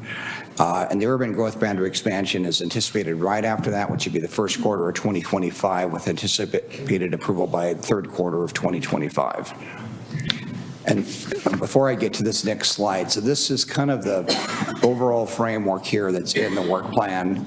Right now, obviously, all these steps, tonight is just basically adopting a schedule, sending it to the County Board of Commissioners, and all these items will be fully vetted through public hearing processes. So we're really just adopting a schedule tonight is what this is. There's several pieces to that. There is the work, the election process. There's an election element to this, which it has the work plan in it in your packets. There's a letter to the chair of the County Board of Commissioners identifying that we are moving forward with this process. And then there's the resolution for this, which has been written. If there's any commentary on any of those items or questions about those, I'm glad to dive into those. I'm going to stop there because this next slide is getting more deep into other stuff that's going to happen in the future, but I wanted to give some context about where we're at in the process now and then going forward, and then talking about additional work sessions that we will dive into greater detail on some of these topics later in November. So with that, I'm going to stop. Yeah. So, Don, thank you. Appreciate that. And if these are, I have a couple of questions, but if these are definitely too far out to answer, please say so. And these are the ones that just kind of popped right now. How much input will the county have on one, our comp plan, and then two, the UGB expansion process, and whether or not we will get approved at all? They have some influence, but I would say largely they've been supporters. We've had several conversations with staff. I know that's staff and not the Board of County Commissioners. I think taking that template from, again, back to Malala, they've been very supportive of their expansion. I think the general nature of the County Board of Commissioners is, I think they see value in some of this because obviously there is employment for the employment lands that would be generated. The county also has some value in the sense that building permits are reviewed by the county, and so they're getting a share of that money for every building permit that goes in the employment area and also for residential. So there is some financial incentive for them on this. And I don't get the sense that there's not resource lands that really are involved here. I mean, there's ag land, which obviously is important, but there's not significant wetlands and riparian areas and endangered species issues that are in play here. So I think that makes it a lot easier to go through that process. I don't get the sense that they're going to be resistant to the process. Well, it's good to hear because, I mean, based on, again, where we sit in terms of Clackamas County and whatnot, I mean, we have constantly had to, and credit to Jamie Stickle and her predecessors as well, about beating the drum on developable lands from an economic standpoint, where Clackamas County has had not a lot. We've been probably the crown jewel in Clackamas County for that. So, and just on that point, I mean, Jamie's done a great job on, I mean, in kind of even to our economic advisory group that we formed, we had several staff folk from Clackamas County, that were involved with that process. This is not unfamiliar with them in terms of those partnerships and like, what does that mean for employment in the region? And it's not really necessarily just Canby, it's, the county benefits from that, from jobs as well, just whether they're in the city or like outside the city, I think they see that opportunity. Can you go back to the slides and go back to the, where you had listed the potential acreage need for housing and for economic lands? Yeah, absolutely. That's the first slide, I think. Right there. Yeah, thank you. So my question before I ask about this one, when we talk about the DLCD, they seem to be kind of on a approval spree right now of UGB expansion. Do we anticipate that that's going to continue by the time we line up and get in queue for that? I mean, I think they are supporters. Their lens of going through this buildable lands process is extremely, it's a filtered process, and I think they are comfortable with the numbers that have been vetted through the buildable lands process. I don't get the sense that Department of Land Conservation and Development is going to start tightening down on urban growth boundary expansion areas. I don't think most jurisdictions like doing this because it's super complicated and time consuming and controversial. It has all the elements, even though cities need to grow, it's really not something people want to necessarily raise their hand and do. But I think they've been champions of ours to the point, and I'll be speaking a little bit later, to the point of actually advocating that we apply for grants for urban growth boundary expansion work, and I'll be talking about that as another action item tonight.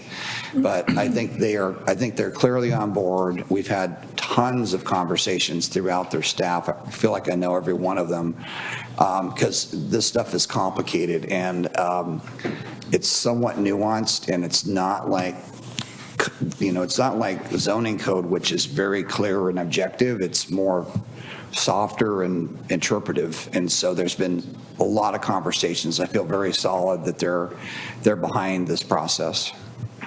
Mayor, if I might add, I don't have as much experience with this particular process in this particular city, but having had, observed land use approval processes from other standpoints in other cities, I think that this is DLCD's way of trying to simplify the process as much as possible.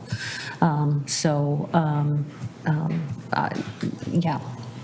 So. No, and I appreciate that because just recently at the Oregon Mayors Association conference, and a number of cities were talking about the UGB expansions that they have done and the complexity and how time consuming it is. So I know that that's a lot of work coming up for staff and whatnot to do. And our liaison, I mean, it's been really beneficial. She was formerly with Oregon City as a planner, and I think she kind of gets the local issue here.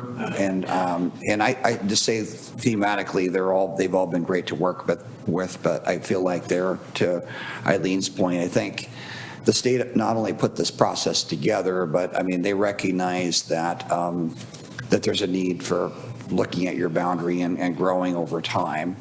And these are 20-year projections. I don't think I said that, but they're 20-year forecasted projections. So that's over the next 20 years is what's forecasted. And the growth for employment's based on what we've done, consistently over the last 11 years.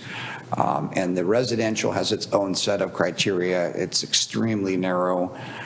I would say it's conservative in terms of that number. I think that we may end up needing more than that, but that's just what I'm going to say on the record here. But it's been vetted through their process.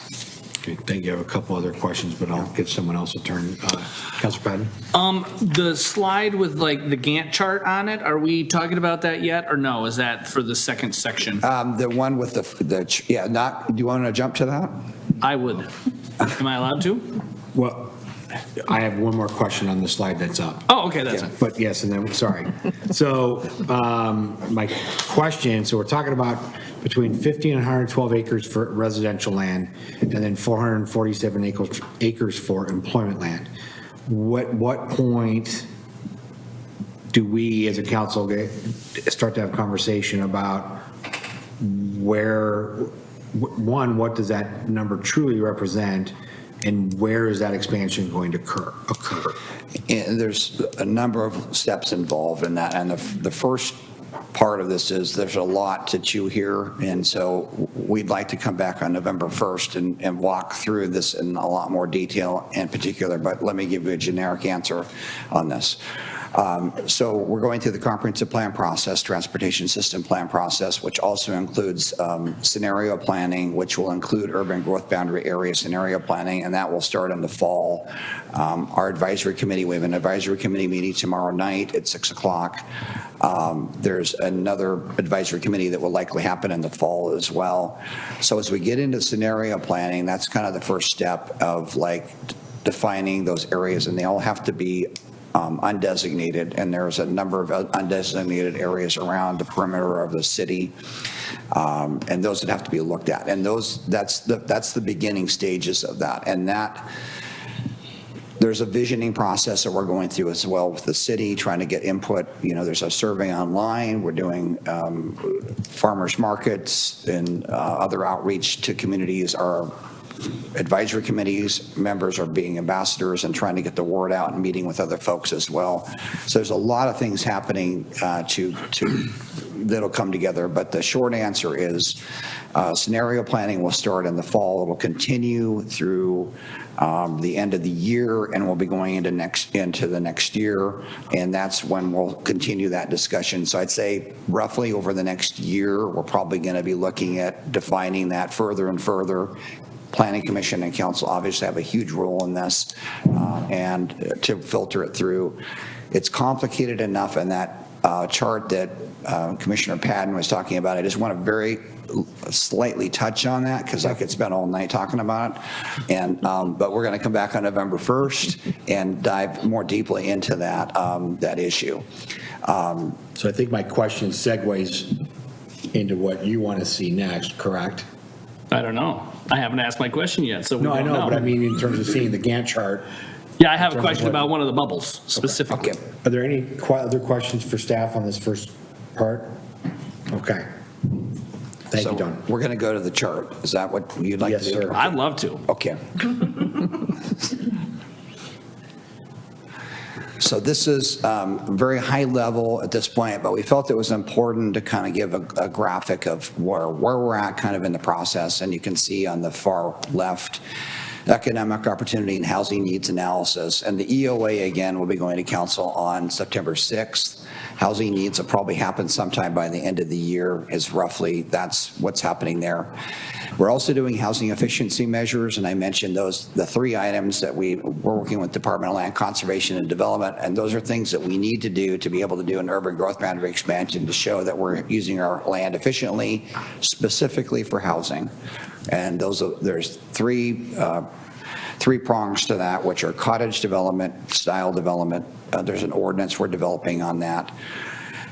Plan unit development update to our ordinance there that would allow some attached and detached product together, and more flexibility on housing along areas like 99E along corridors that's currently not permitted or is very restricted in our current code. That's that top bar. And then the comprehensive plan piece, there's several pieces of that, and that's the reason to have a November 1st discussion. The comprehensive plan we're anticipating will be adopted by December 2024, which takes us to almost to the far right where line there, and then there's 2 elements. There's a piece that goes from January 1, 2025 further on That divide, and I won't go into a lot of detail, but the divide between those is going to be adopting a comprehensive plan first within our current urban growth boundary, and then the second oranges color piece that goes further out past that would be adopting that with the urban growth boundary expansion, adopting the second adoption of where our comprehensive plan incorporates the area in the urban growth boundary. To get a little bit more complicated on this, there are elements, and we'd like to talk about this on November 1st, which is dealing with, you can have an urban growth boundary adopted and have a very high-level framework, but in order to be able to implement that, most of the time you're going to be doing concept planning, which has to do with road and infrastructure at a greater level of detail. Goal 5 inventory, which would be a wetlands inventory. There's probably not a lot of wetlands in those areas, but that has to be done by state. Those are additional elements that would go beyond the urban growth boundary expansion and they'd be implementation plans essentially. That requires quite a bit of discussion and detail, and that's why I think we should have more discussion around that. And then that sets the stage for development that would end up happening by annexation and zoning that would happen. It's kind of a long-term play here, but this is starting to help hopefully chart out that to see what that looks like visually. That all makes sense. Hopefully that makes sense, but we'll talk more on November 1st. Okay. Yep. Questions? Am I okay? Can I go now? You can go now. Awesome. First, I just want to say to your comment when you first started about trying to keep this kind of pared down or small, Don, there's no way to keep this small. This is gigantic. It is huge. And any way of trying to slice this onion differently is everyone's going to be crying. So it is what it is. The one that really captures my attention is the gray box there that says development/zoning code updates. Is this the bubble that addresses the fact that our codes have not been updated since before cell phones were like someone's dream? In part. I mean, I would say, yes, it will largely cover that, but the intention, there's many parts of our development code, and that's a whole other topic of discussion. Okay. I don't want to punt that, but I'm just wanting. It's all right. I want to be honest with you as well on what we're intending with that. That would end up including things like our efficiency measure code implementation that I talked about for housing. There very well could be new zones that we don't have now in our code. Okay. Because we have 3 residential zones. That may not be enough. That's kind of odd to have only 3 residential zones in a city. So there are other things that we would end up looking at that would be part of that update. We obviously want to do as much as we can to bring the code up to speed, and you're well aware of some of the challenges in the code. Yes. That is not gone away. That's still front burner, but it's something that we're going to have to focus on this first, and then as other pieces can be added, we will do so, because these timelines are kind of critical that we do this sequentially and get it moving, or they all stack on each other. Yeah. You were getting my hopes up, Don. It's all right. I understand that is a different bubble that's not on this chart. Okay. That's fine. Yeah. I'm looking forward to seeing that bubble show up on a chart. That is all. So noted. Don, when was our last UGB expansion? I believe that the official adoption, I think it was part of the comp plan piece, and I think it was an 84 base, 1984. That's what our comp plan data is from. And I believe most of the land in that plan, and again, it says 2019 if you open up the comp plan, but when you look at the data, you can see what they're looking at, and and the state has also said it's like an 84 basis, and so that's about what it was. There may have been some small adjustments to that, but I think that was largely unchanged, and since 84.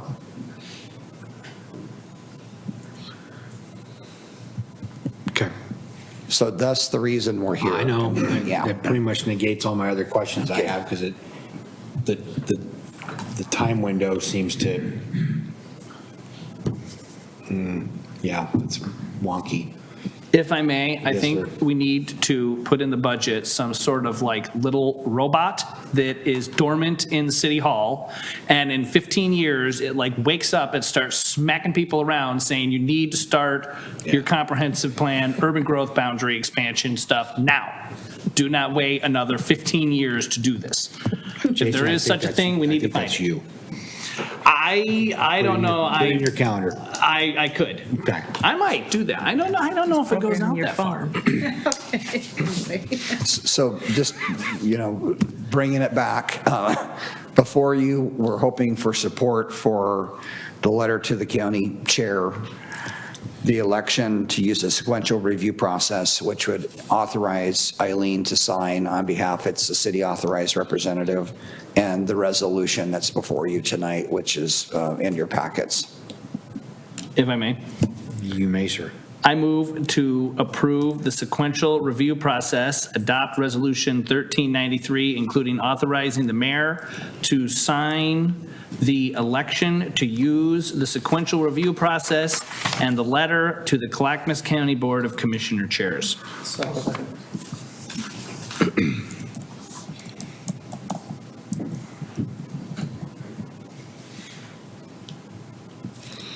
All right, motion is made by Councilor Patton and seconded by Councilor Maldonado to approve Resolution 1393, resolution to include the authorization of the mayor and city administrator to sign the election to use the sequential review process and the letter to the Clackamas County Board Chair.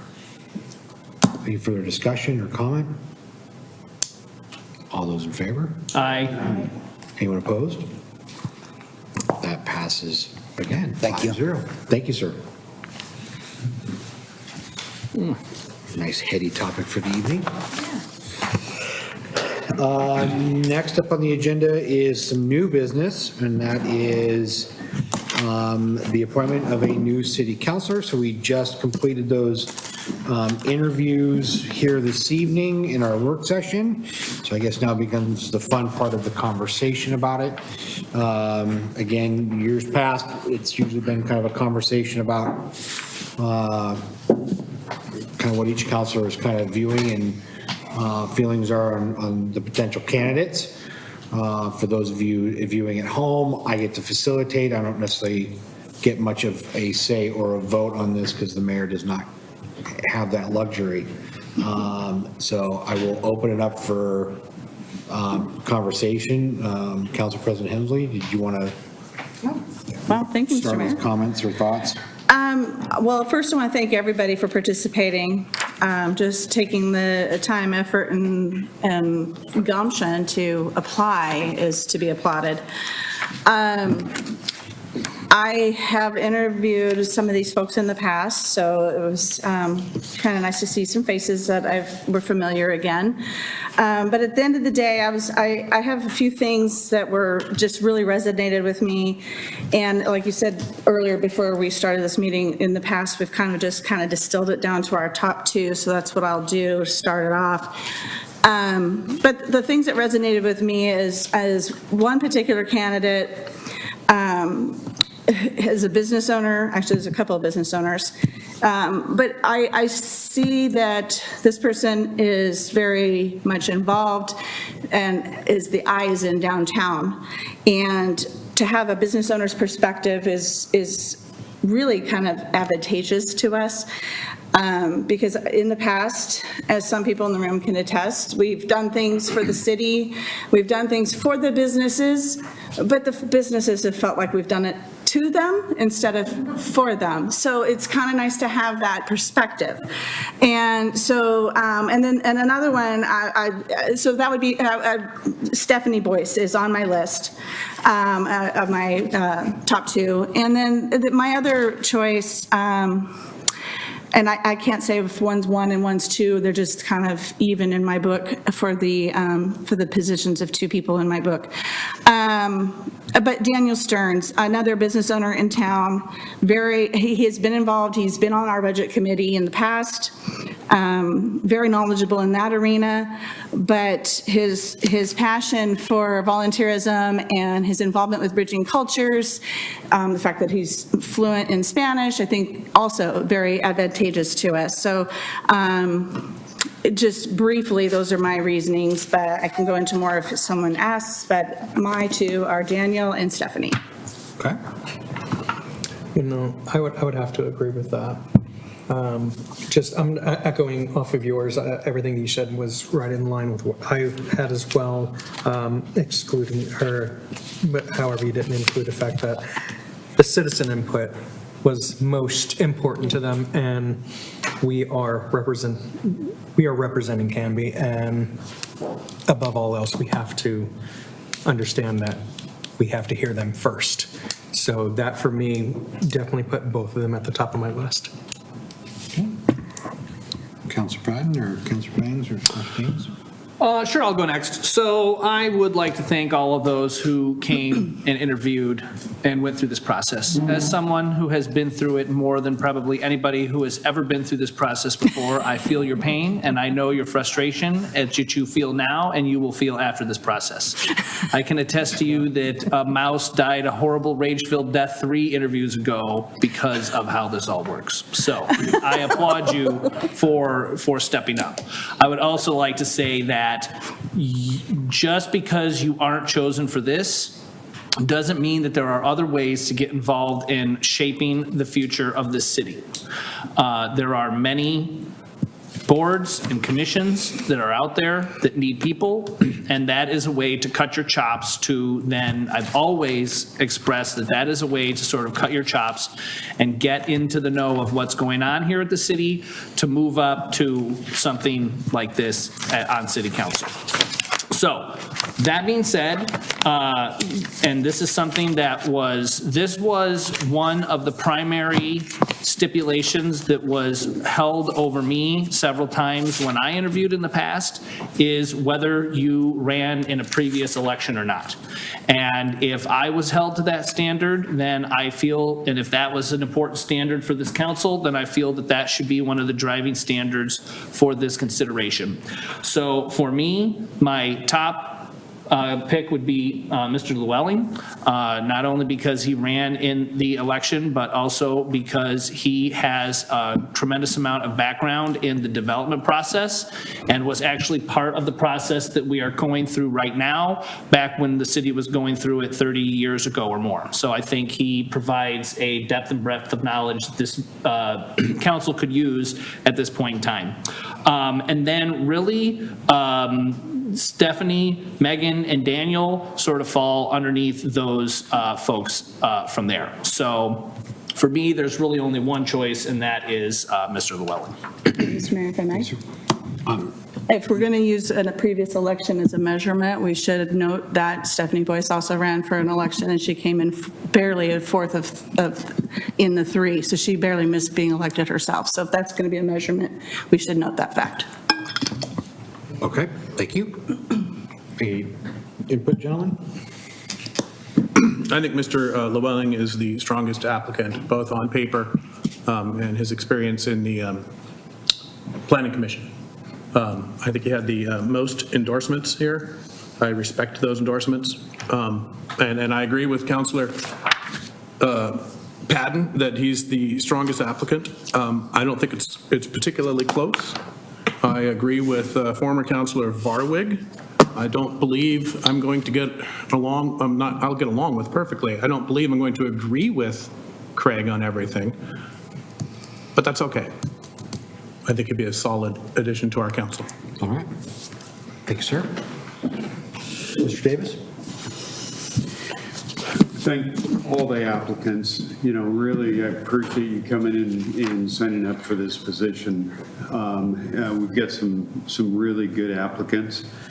I know it was used against Jason a few times where he was on the Planning Commission, and they really didn't want to see Jason leave the Planning Commission, and especially things that are happening. And Craig Llewellyn is very important to our Planning Commission, and I appreciate his work on the Planning Commission. But I think with the comprehensive plan update, everything that's going on in the Planning Commission, we continue to have turnover in the Planning Commission. And I think we need to have some continuity on that Planning Commission. I'd hate to see Craig leave the Planning Commission to step up to City Council at this point. I have the utmost respect for Craig. You know, I look at Mr. Stearns in regards to his involvement with Bridging Cultures. We have a 25% or better Hispanic population in town, Spanish speaking in regards to communications with the Spanish community. And I liked his approach in regards to keeping citizens informed and how do we bridge that gap of keeping citizens informed. So my top choice would be Mr. Stearns.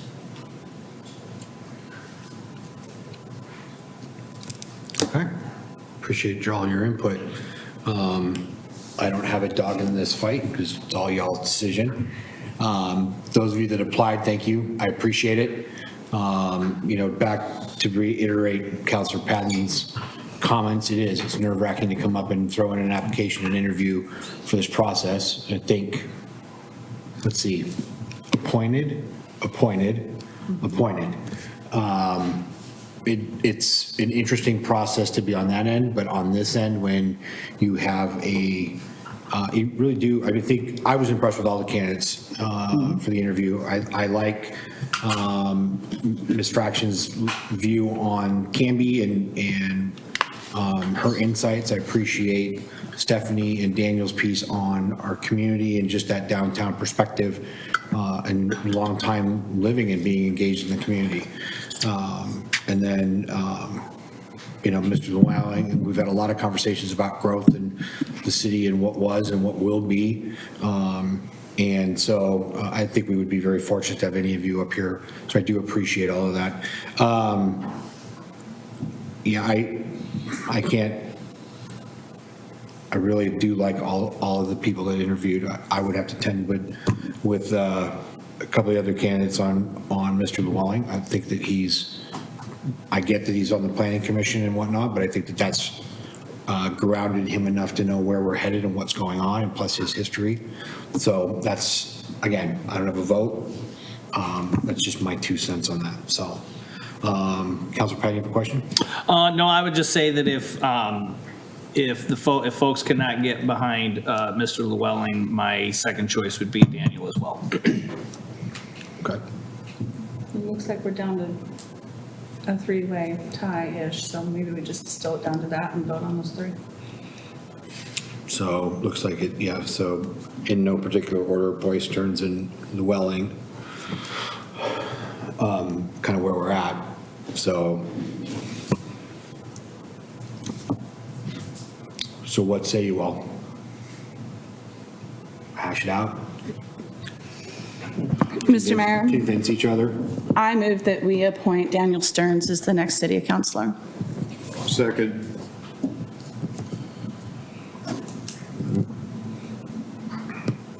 Motion's been made by Council President Hensley, second by Councilor Davis, to appoint Daniel Stearns to the City Council. Any discussion?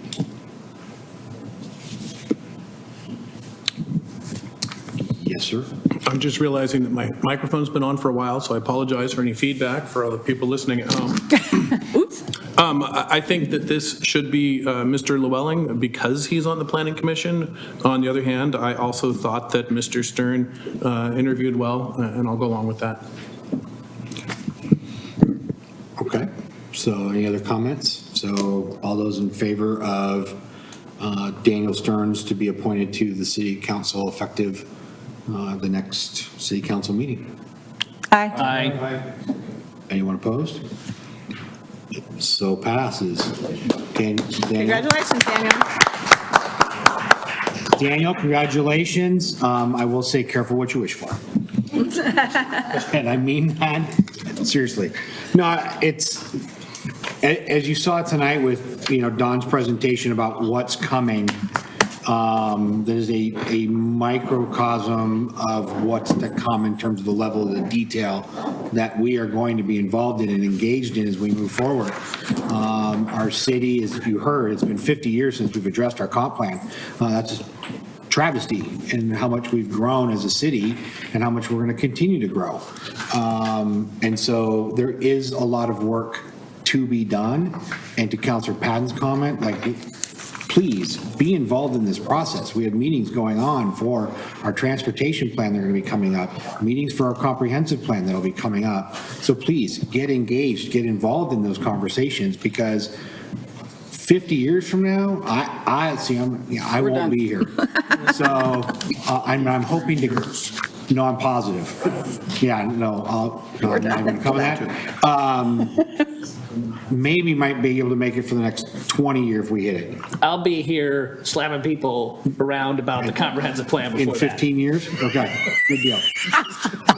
So, I appreciate everyone, but please, watch what's going on, get involved, give us your feedback, good, bad, or indifferent. We will listen to it, and we will take it. So, great. Moving on, old business. Yes, sir, no, happy anniversary. Thank you, sir. Old business, DLCD Urban Growth Boundary Expansion Grant Letter of Support. Dawn, part 2. He's back. Good evening again. I'll keep it short and simple here. We were approached by Department of Land Conservation and Development amongst many other jurisdictions, but they did inquire and said that there is money available which is specific to urban growth boundary expansion work. Even though we have currently contracted consultants, that we would still be eligible. This would be for work to be completed, and so there's a grant application. There was a deadline of July 31st. I went ahead and applied, but the state also wants a letter of support from council to say that council's supportive of that as well. So that's the reason I'm before you tonight, is to seek that. There's a draft letter in your packet, to a letter of support there. I did want to talk briefly about what that likely would be used for. I think we have a strong likelihood of getting the grant. Several things would be likely. I think the land efficiency measures on housing could be helpful. The alternative analysis for urban growth boundary, which includes a scenario which the mayor talked about previously, that would be another part of it, getting into more detailed analysis. And then there'd be public work sessions and hearings as well. The exact definition of the scope of work would be determined, to be determined. There is a template the state uses, which I felt like was appropriate, but it's definitely going to need to be refined along with the budget. But we've had a good relationship with DLCD. They've been really good to work with, and I felt like it was a good source of revenue to help offset some of the costs that are part of this process, which, you know, I know they're a once in a 20-year time frame, but there's some costs definitely involved with this process to go through it. So that's what I'm here before you tonight, seeking your support of the letter that was written to Gordon Howard at DLCD. And if that is something that the council's willing to support, I'd love to get that back to them. And then just on grants in general, there's also Oregon Department of Transportation Growth Management grants coming as well. So before I jump into that, the DLCD grant we've applied for now, that money would actually, it takes a while to get through their process. It would start January 1, 2024, and it would run through about 9 months of our work. It's my anticipation that ODOT work would be, ODOT grant would be another thing that we're intending to apply for, and that would be a much larger amount of money anticipated. That would be for the transportation system plan and the comp plan. That would be submitted in spring of '24, and that money would be available January 1, '25. So, and DLCD is actually advocating for the city for that as well. So I think there's other opportunities coming up. This will not be the only grant we're working to secure. So we've been successful with DLCD on the housing needs and economic opportunity analysis as well, and receiving funds from them. So I would love your support on the letter. If you have questions on the letter, I'll stop there. Thanks, Don. Any questions on the letter that's in the packet that's been from staff? Yes, Councilor Banks?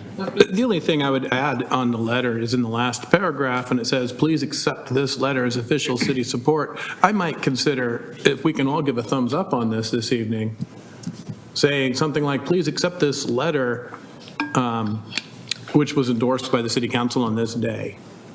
Just so it makes it like it's all of us. It's not just you winging it, which it isn't, but what does Howard think? Yeah, I think that's a good ad. And how that's phrased is something you guys can work out. I trust you all on that. Sounds great. And in terms of that consensus, I'm a thumbs up on this. I like it. Great. Yep. We just need consensus, right? We don't- You just need a consensus, Eileen, to move forward. Okay. Yeah, it just says Councilor I Patton? need, it says there's a proposed motion here. Do we need to read that? Or is that not necessary? That was probably in my staff report, and I'm not sure, to be honest with you, I'm going to defer to those that have higher analysis capacity. I don't know what's necessary here, if it's just an acceptance or... Yeah, as long as there's a motion there, why don't you go ahead and make the motion to approve the letter? Okay. I make a motion to approve the letter as edited. So moved. Or seconded? Goodness sakes. We're not even at 9 o'clock and we're already punchy. So motion's been made by Councilor Bangs and seconded by Councilor Patton to approve the letter to the DLCD as amended.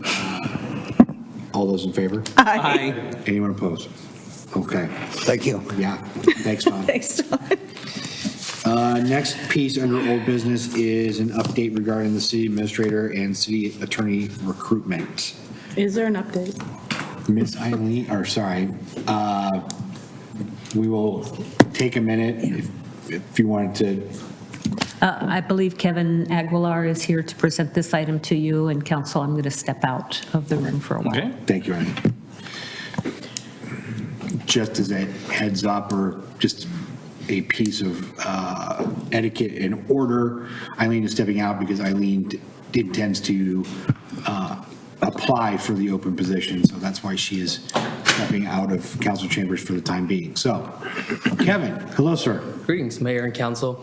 So Kevin Aguilar, HR Director, on the job for, it's my third week, so. I was gonna say, how's it been going? Old business for you, new business for me. There you go. So happy to report we've been working with GMP and their staff in creating our candidate profile. So that is what's gonna be going out very soon. So to give you an expectation as to what's coming next for you, is gonna be that candidate profile draft. We've gotten a tentative timeline of end of this week. Okay. Our goal is to have that published by the 24th. So once we do get that to you, we are going to ask for a kind of a fast turnaround time. We're looking at maybe 2 to 3 business days. Provide your feedback, give us any final recommendations, final edits before that actually goes live and gets published. We've also connected with GMP. Councilor Patton, I think you had the comment last meeting where you were hoping the city attorney can be phased in somehow halfway through the process. And that's our intent. We do agree with that approach. So we've given them that direction that we want to start building that profile as we are kind of in between, kind of halfway through this process. Fantastic. All right. Any questions for Mr. Aguilar at all? No, thank you. Okay. Awesome. Appreciate it. Kevin, thank you. Appreciate the update. And yeah, we are going to be experiencing a pretty tight turnaround when that does come back. So please, when it comes, read through it and we'll make any additions and changes as we need to. Okay.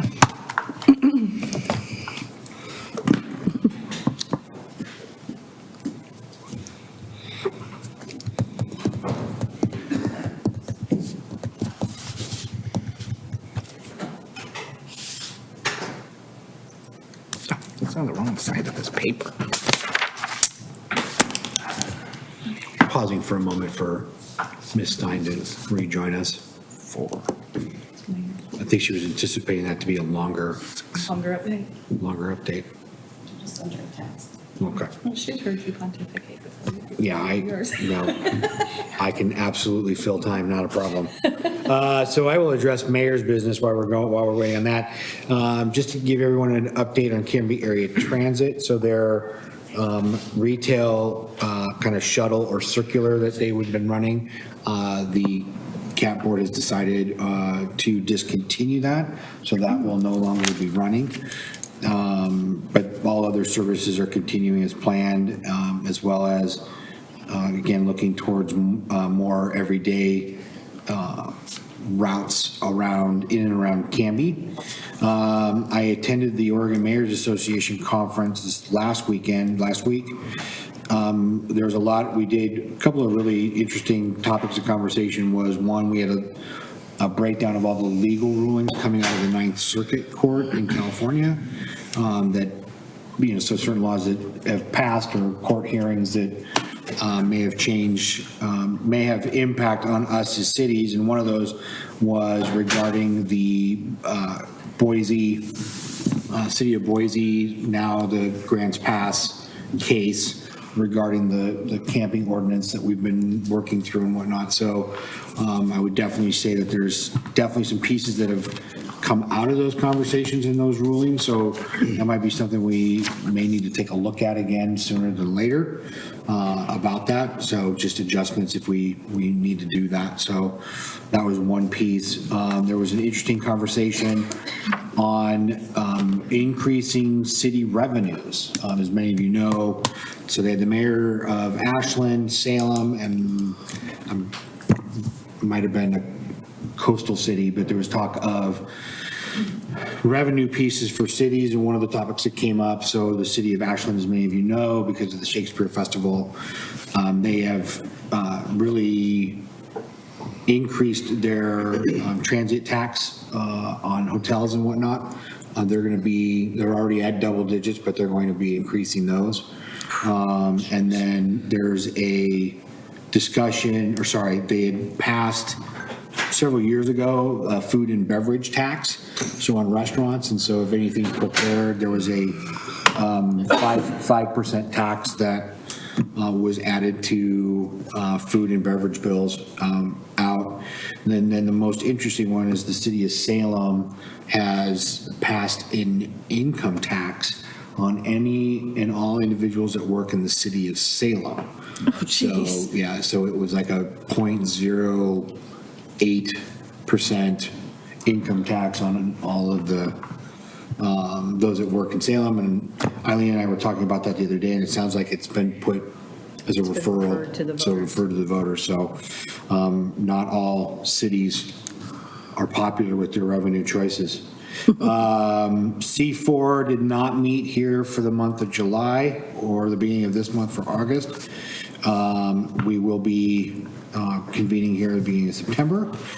And then tomorrow evening, as Mr. Hardy was explaining, there is the comprehensive planning meeting tomorrow.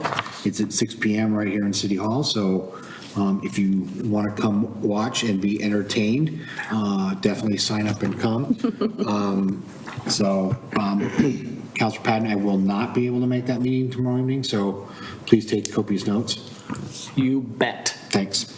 That's all. I needed to tell him that. Look at all of the colored paper I have up here. I love notes. I can't read them after I'm done, but I love taking notes. Perfect. That's all that I have. We'll start with Councilor Davis for Councilor comments and liaison report. Thank you, Mayor. We'll start with the Park and Rec Committee.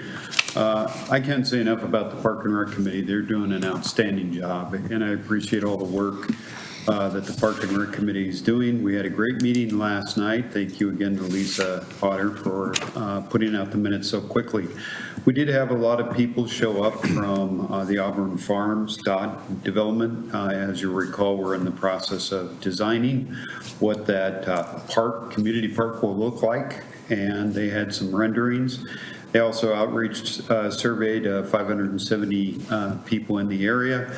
We had a number of the citizens show up at our Park and Rec Committee in regards to the Dodd Farm neighborhood, and speaking towards some of the renderings, reminding people that there will be a public, once they come up with the schematics, they wanted to receive input at this point on some items that would be in that park, and then it will be put out for public hearing, and there will be more opportunity to speak towards that park and what will be in that park. But we appreciated the people that showed up last night, and especially from the Dodds Farm neighborhood, and provided a lot of good input to us in regards to what that park will look like.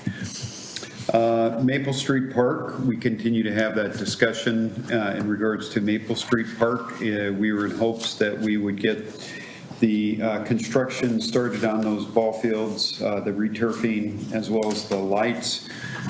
We had set a goal of August 1st, and I know city staff is diligently working on that to process that. It takes time.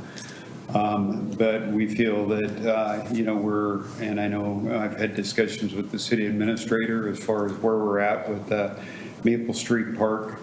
I know there's, Jason and I have talked to in regards to Maple Street Park and even some further additions potentially to Maple Street Park.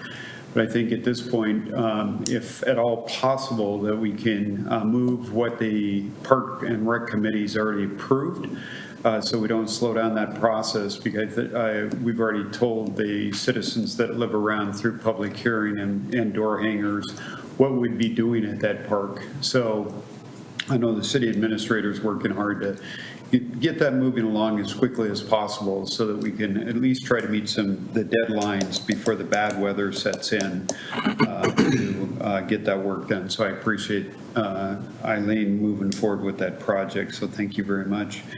The outdoor exercise is in process with city staff up at Legacy Park as well. But again, a lot of citizen input at this particular meeting. The fire district, Jason, did you want to say anything about the Maple Street? I just have a little blip here. Go ahead. When I get to me. It's fine. Okay, all right. I apologize, this computer likes to time out on me too quickly. Okay, in regards to the fire department, at the fire department meeting, Judge Graff swore in our re-elected board members. Ron swore, Sean Carroll, and Buhner Bo Ellis, who were re-elected in the last election. We also did swearing in of 3 new firefighters. Wyatt Ramos, Jack Shunn are the new firefighters. And we were remiss in Jack Starrett, who was a COVID hire during COVID, and we didn't swear him in. So we went back and swore in Jack Starrett at the last meeting too. So that was taken care of. As far as the fire department recruitment, we've hired a SDAO consultant to work with the board on the recruitment from the outside for the fire chief's position. We hope to review applications on September 7th. And then the board would be doing interviews on the 27th or 21st of September if they come up with the applicants and their application reviews. So that process is moving forward. I can't say enough about the weather out there. Everybody's been dealing with the heat. It's been hidden. It's been keeping us very, very busy. Things are very, very dry, even in the city. We've had a lot of houses identified with grass growing up to the houses, actually to the houses. And so now we're kind of in the dilemma of telling people, be careful, but we need to try to get those grasses cut down. But in the process, if you hit a rock while you're cutting those grasses, then you can start the grass on fire. So so be very careful if you're trying to cut the grasses down from around your house, because the fuels are extremely dry. We're in extreme fire conditions right now. around the state as well as especially in Canby. We've responded to a 4-alarm fire in downtown Molalla, which we had to evacuate a retirement center as well as an apartment complex, and it was spreading very rapidly towards a roofing company. So that's how quickly these fires are spreading. We also have crews currently assigned on the Lookout Fire down in the McKenzie Valley area, which the fire took a substantial growth today down there, so they're protecting houses as we speak. As far as the fair goes, we've had record numbers transported from the fairgrounds this year. Heat exhaustion. Four yesterday and 2 today from the heat. So please drink plenty of water, find places to cool off. We want you to enjoy the fair, absolutely want you to attend the fair, but make sure that you hydrate, keep water with you, and if not, come over to the first aid room, and we've got some water there where you can get some water at the first aid room. Fortunately, with the heat temperatures going down on Friday and Saturday, we anticipate a very busy fair on Friday and Saturday with the lower temperatures. And the Adult Center, we continue to meet at the Adult Center with Kathy, and thank you, Eileen, for meeting with her and moving that project forward. That concludes my report. Great. Thank you, sir. Councilor Banks. Thank you, Mr. Mayor. The Heritage and Landmarks Commission is going to meet for the second time this year in September and is significantly deficient in members. So if anyone is interested in signing up for the Heritage and Landmarks Commission, we need some more people. The Library Advisory Board met last night here in this room, and they have 3 new members, including Linda Warwick, who I believe is making a second run through as a member on the Library Advisory Board, and Christy Smith and Jennifer Kraxberger. And so we are one short of a full deck at the Library Advisory Board, which is in better spots than the Heritage and Landmarks Commission. The library people had a discussion on how to honor donations to the library. There's a plaque right outside here for people that donated money for the building of this facility, which is not the exact same thing, and that discussion was not resolved. And also there was a discussion that'll probably end up coming back here to the council. The Library Advisory Board is interested in expanding, or at least looking into expanding our hours. We used to have evening hours, we don't now. Our meeting started at 5:30 and our library closed at 6, and 8 people that I noticed between 6 and 6:30 came to the door and were turned away, including 14 boys. And I can't think of a better place for 14 boys to be hanging out on a Tuesday evening than the library. Maybe the heat was a factor, but it was only 101 by then. Right. So anyway, they'll reconsider that and perhaps make a recommendation for council to consider that. And then Amber, our library manager, handed out some cool statistics in color. There they are for you. This is a 2022-23 snapshot of our library. We had 124,000 visitors last year. Those are not all different people. I think some of them came more than once. 35,000 digital checkouts, 231,000 physical checkouts, 250,000 items checked in, which exceeds those checked out, which is interesting. 5,800 items added to the collection and 1,200 new cards issued in the last year. And so our library is getting used. And that's it for the Library Advisory Board. One other thing unrelated to any of these liaison positions, I'd like the council, or the city if possible, I'd like the council to support having the city give us an update on the roundabout that's scheduled to go in, or was scheduled to go in on Ivy and 18th. And I had a brief discussion with Jerry and also a brief discussion with Dawn last time we had a meeting here. But I think that the city is going to need to get involved at some point in in the creation of that roundabout. So I'd like to have that, like, at least get an update and figure out where we're going on that somewhere down the road. And that's it. Great, thank you, sir. Council President Hensley? Thank you, Mr. Mayor. Well, before I get to the traffic safety, to tee off of what Councilor Bangs had said, yes, Heritage Landmark Commission is four short. So we're 4 short of a full load. We don't have a quorum for them to meet. So please get involved, and that would be a good place to start. And the Library Advisory Board down 1. Transit Advisory, we need 3 more people on that board. They only meet every other month. So if you're looking for a way to just be involved, but just a little bit, there's a good spot for you to go. And we need 1 person on Bike and Ped Committee, terms ending here just in the next couple of years. So short-term commitments to just dip your toe in and see what civic involvement is like. So please consider volunteering. Traffic Safety Commission, we don't have any openings. My favorite commission, I'm the liaison. Well, anyway, they're doing such great work there, and Bob's not even here anymore to hear my great words, but they are moving forward on several things. We've heard some complaints from citizens, so there's some things going on the agenda in the near future. We're working with some folks at Darcy Estates. They have a speed complaint, and as it turns out with the speed study, a lot of the speed things can be perception. And in actuality, only 3% of the traffic was speeding at all. So it's a certain time of the day, and we actually think it may be a certain person. So maybe, and it's a certain time of day. I think somebody's coming home from work at a certain time of day, and so that person may get a conversation, and so that can be solved that way. Sorry, I'll slow down.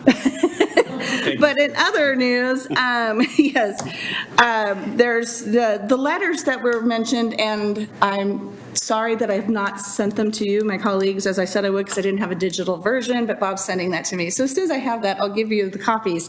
But I wanted to just say kudos to the Traffic Safety Commission because of the way they operate and their efficient process.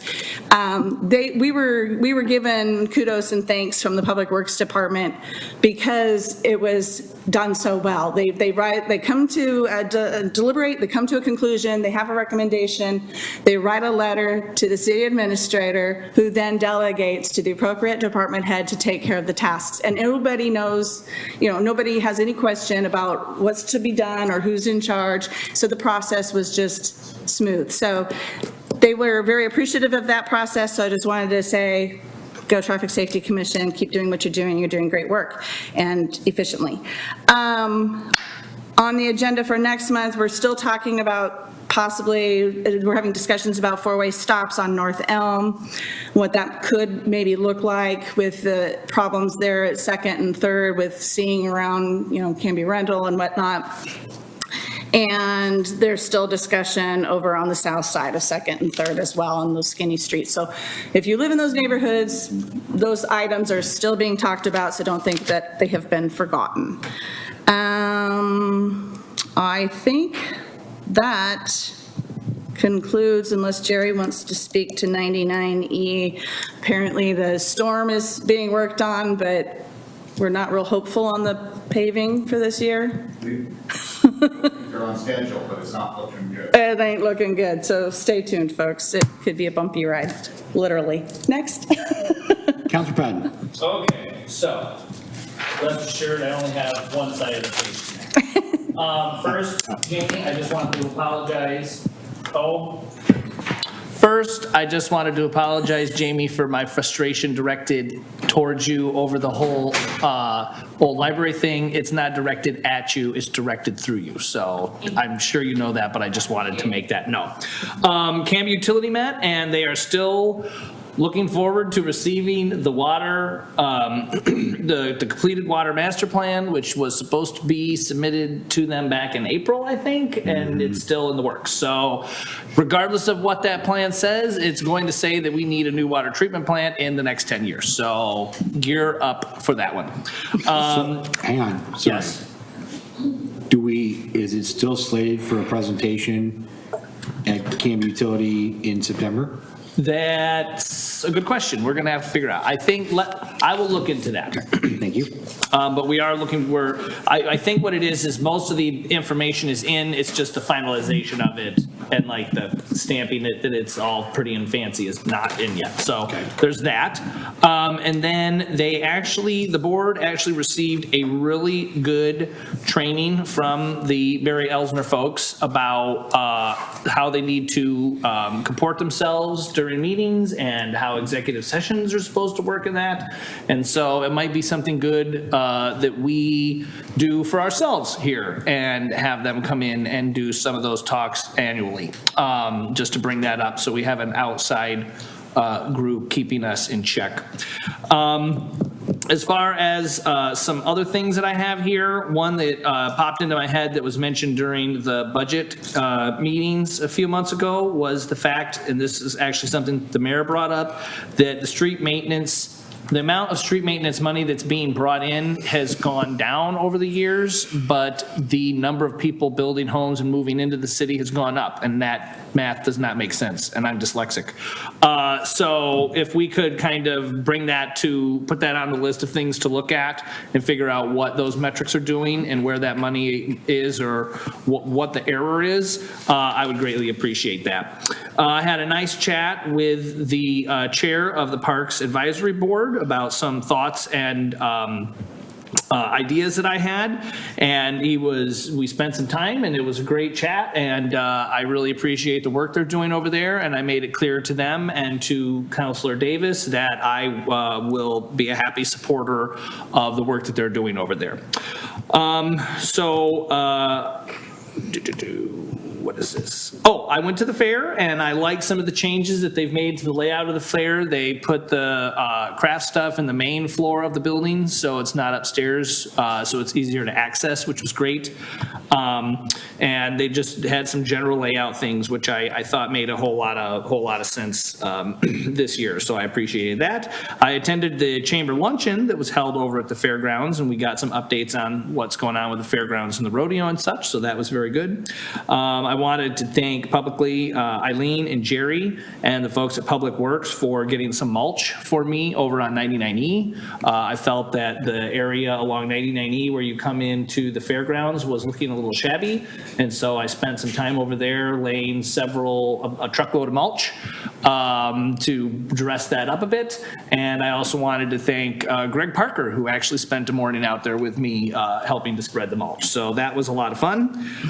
Good workout. I didn't get to all the mulch. There's two little piles there, and I'm sorry, I'm not going to do it in 100-degree weather. So I'll deal with it once the temperatures go down in a couple of weeks. I know, I am a slacker. And along those lines, I have been I've been doing some investigation about the possibility of doing some beautification improvements along 99E, and I am making some headway into the preliminary work on that. And so after a couple more meetings, I am looking forward to coming to the council as a whole and giving you an update and going from there. And so that's that. And then I wanted to close out by piggybacking on our moment of silence this at the beginning of the meeting. And I doubt that anybody from Lahaina will hear this, but my thoughts and prayers go out to all of you. What you are living through right now is tragic in the worst way. And I have had the pleasure of visiting Lahaina several times for work, briefly, and once on vacation. And the amount of culture and history and life that has been lost in that poor city is unbelievable. But the Hawaiian folks have a very strong and resilient way about them, and I look forward to seeing them build that back. And so with that is the end of my comments. Thank you, sir. I appreciate that. Next on the agenda, interim city administrator business and reports.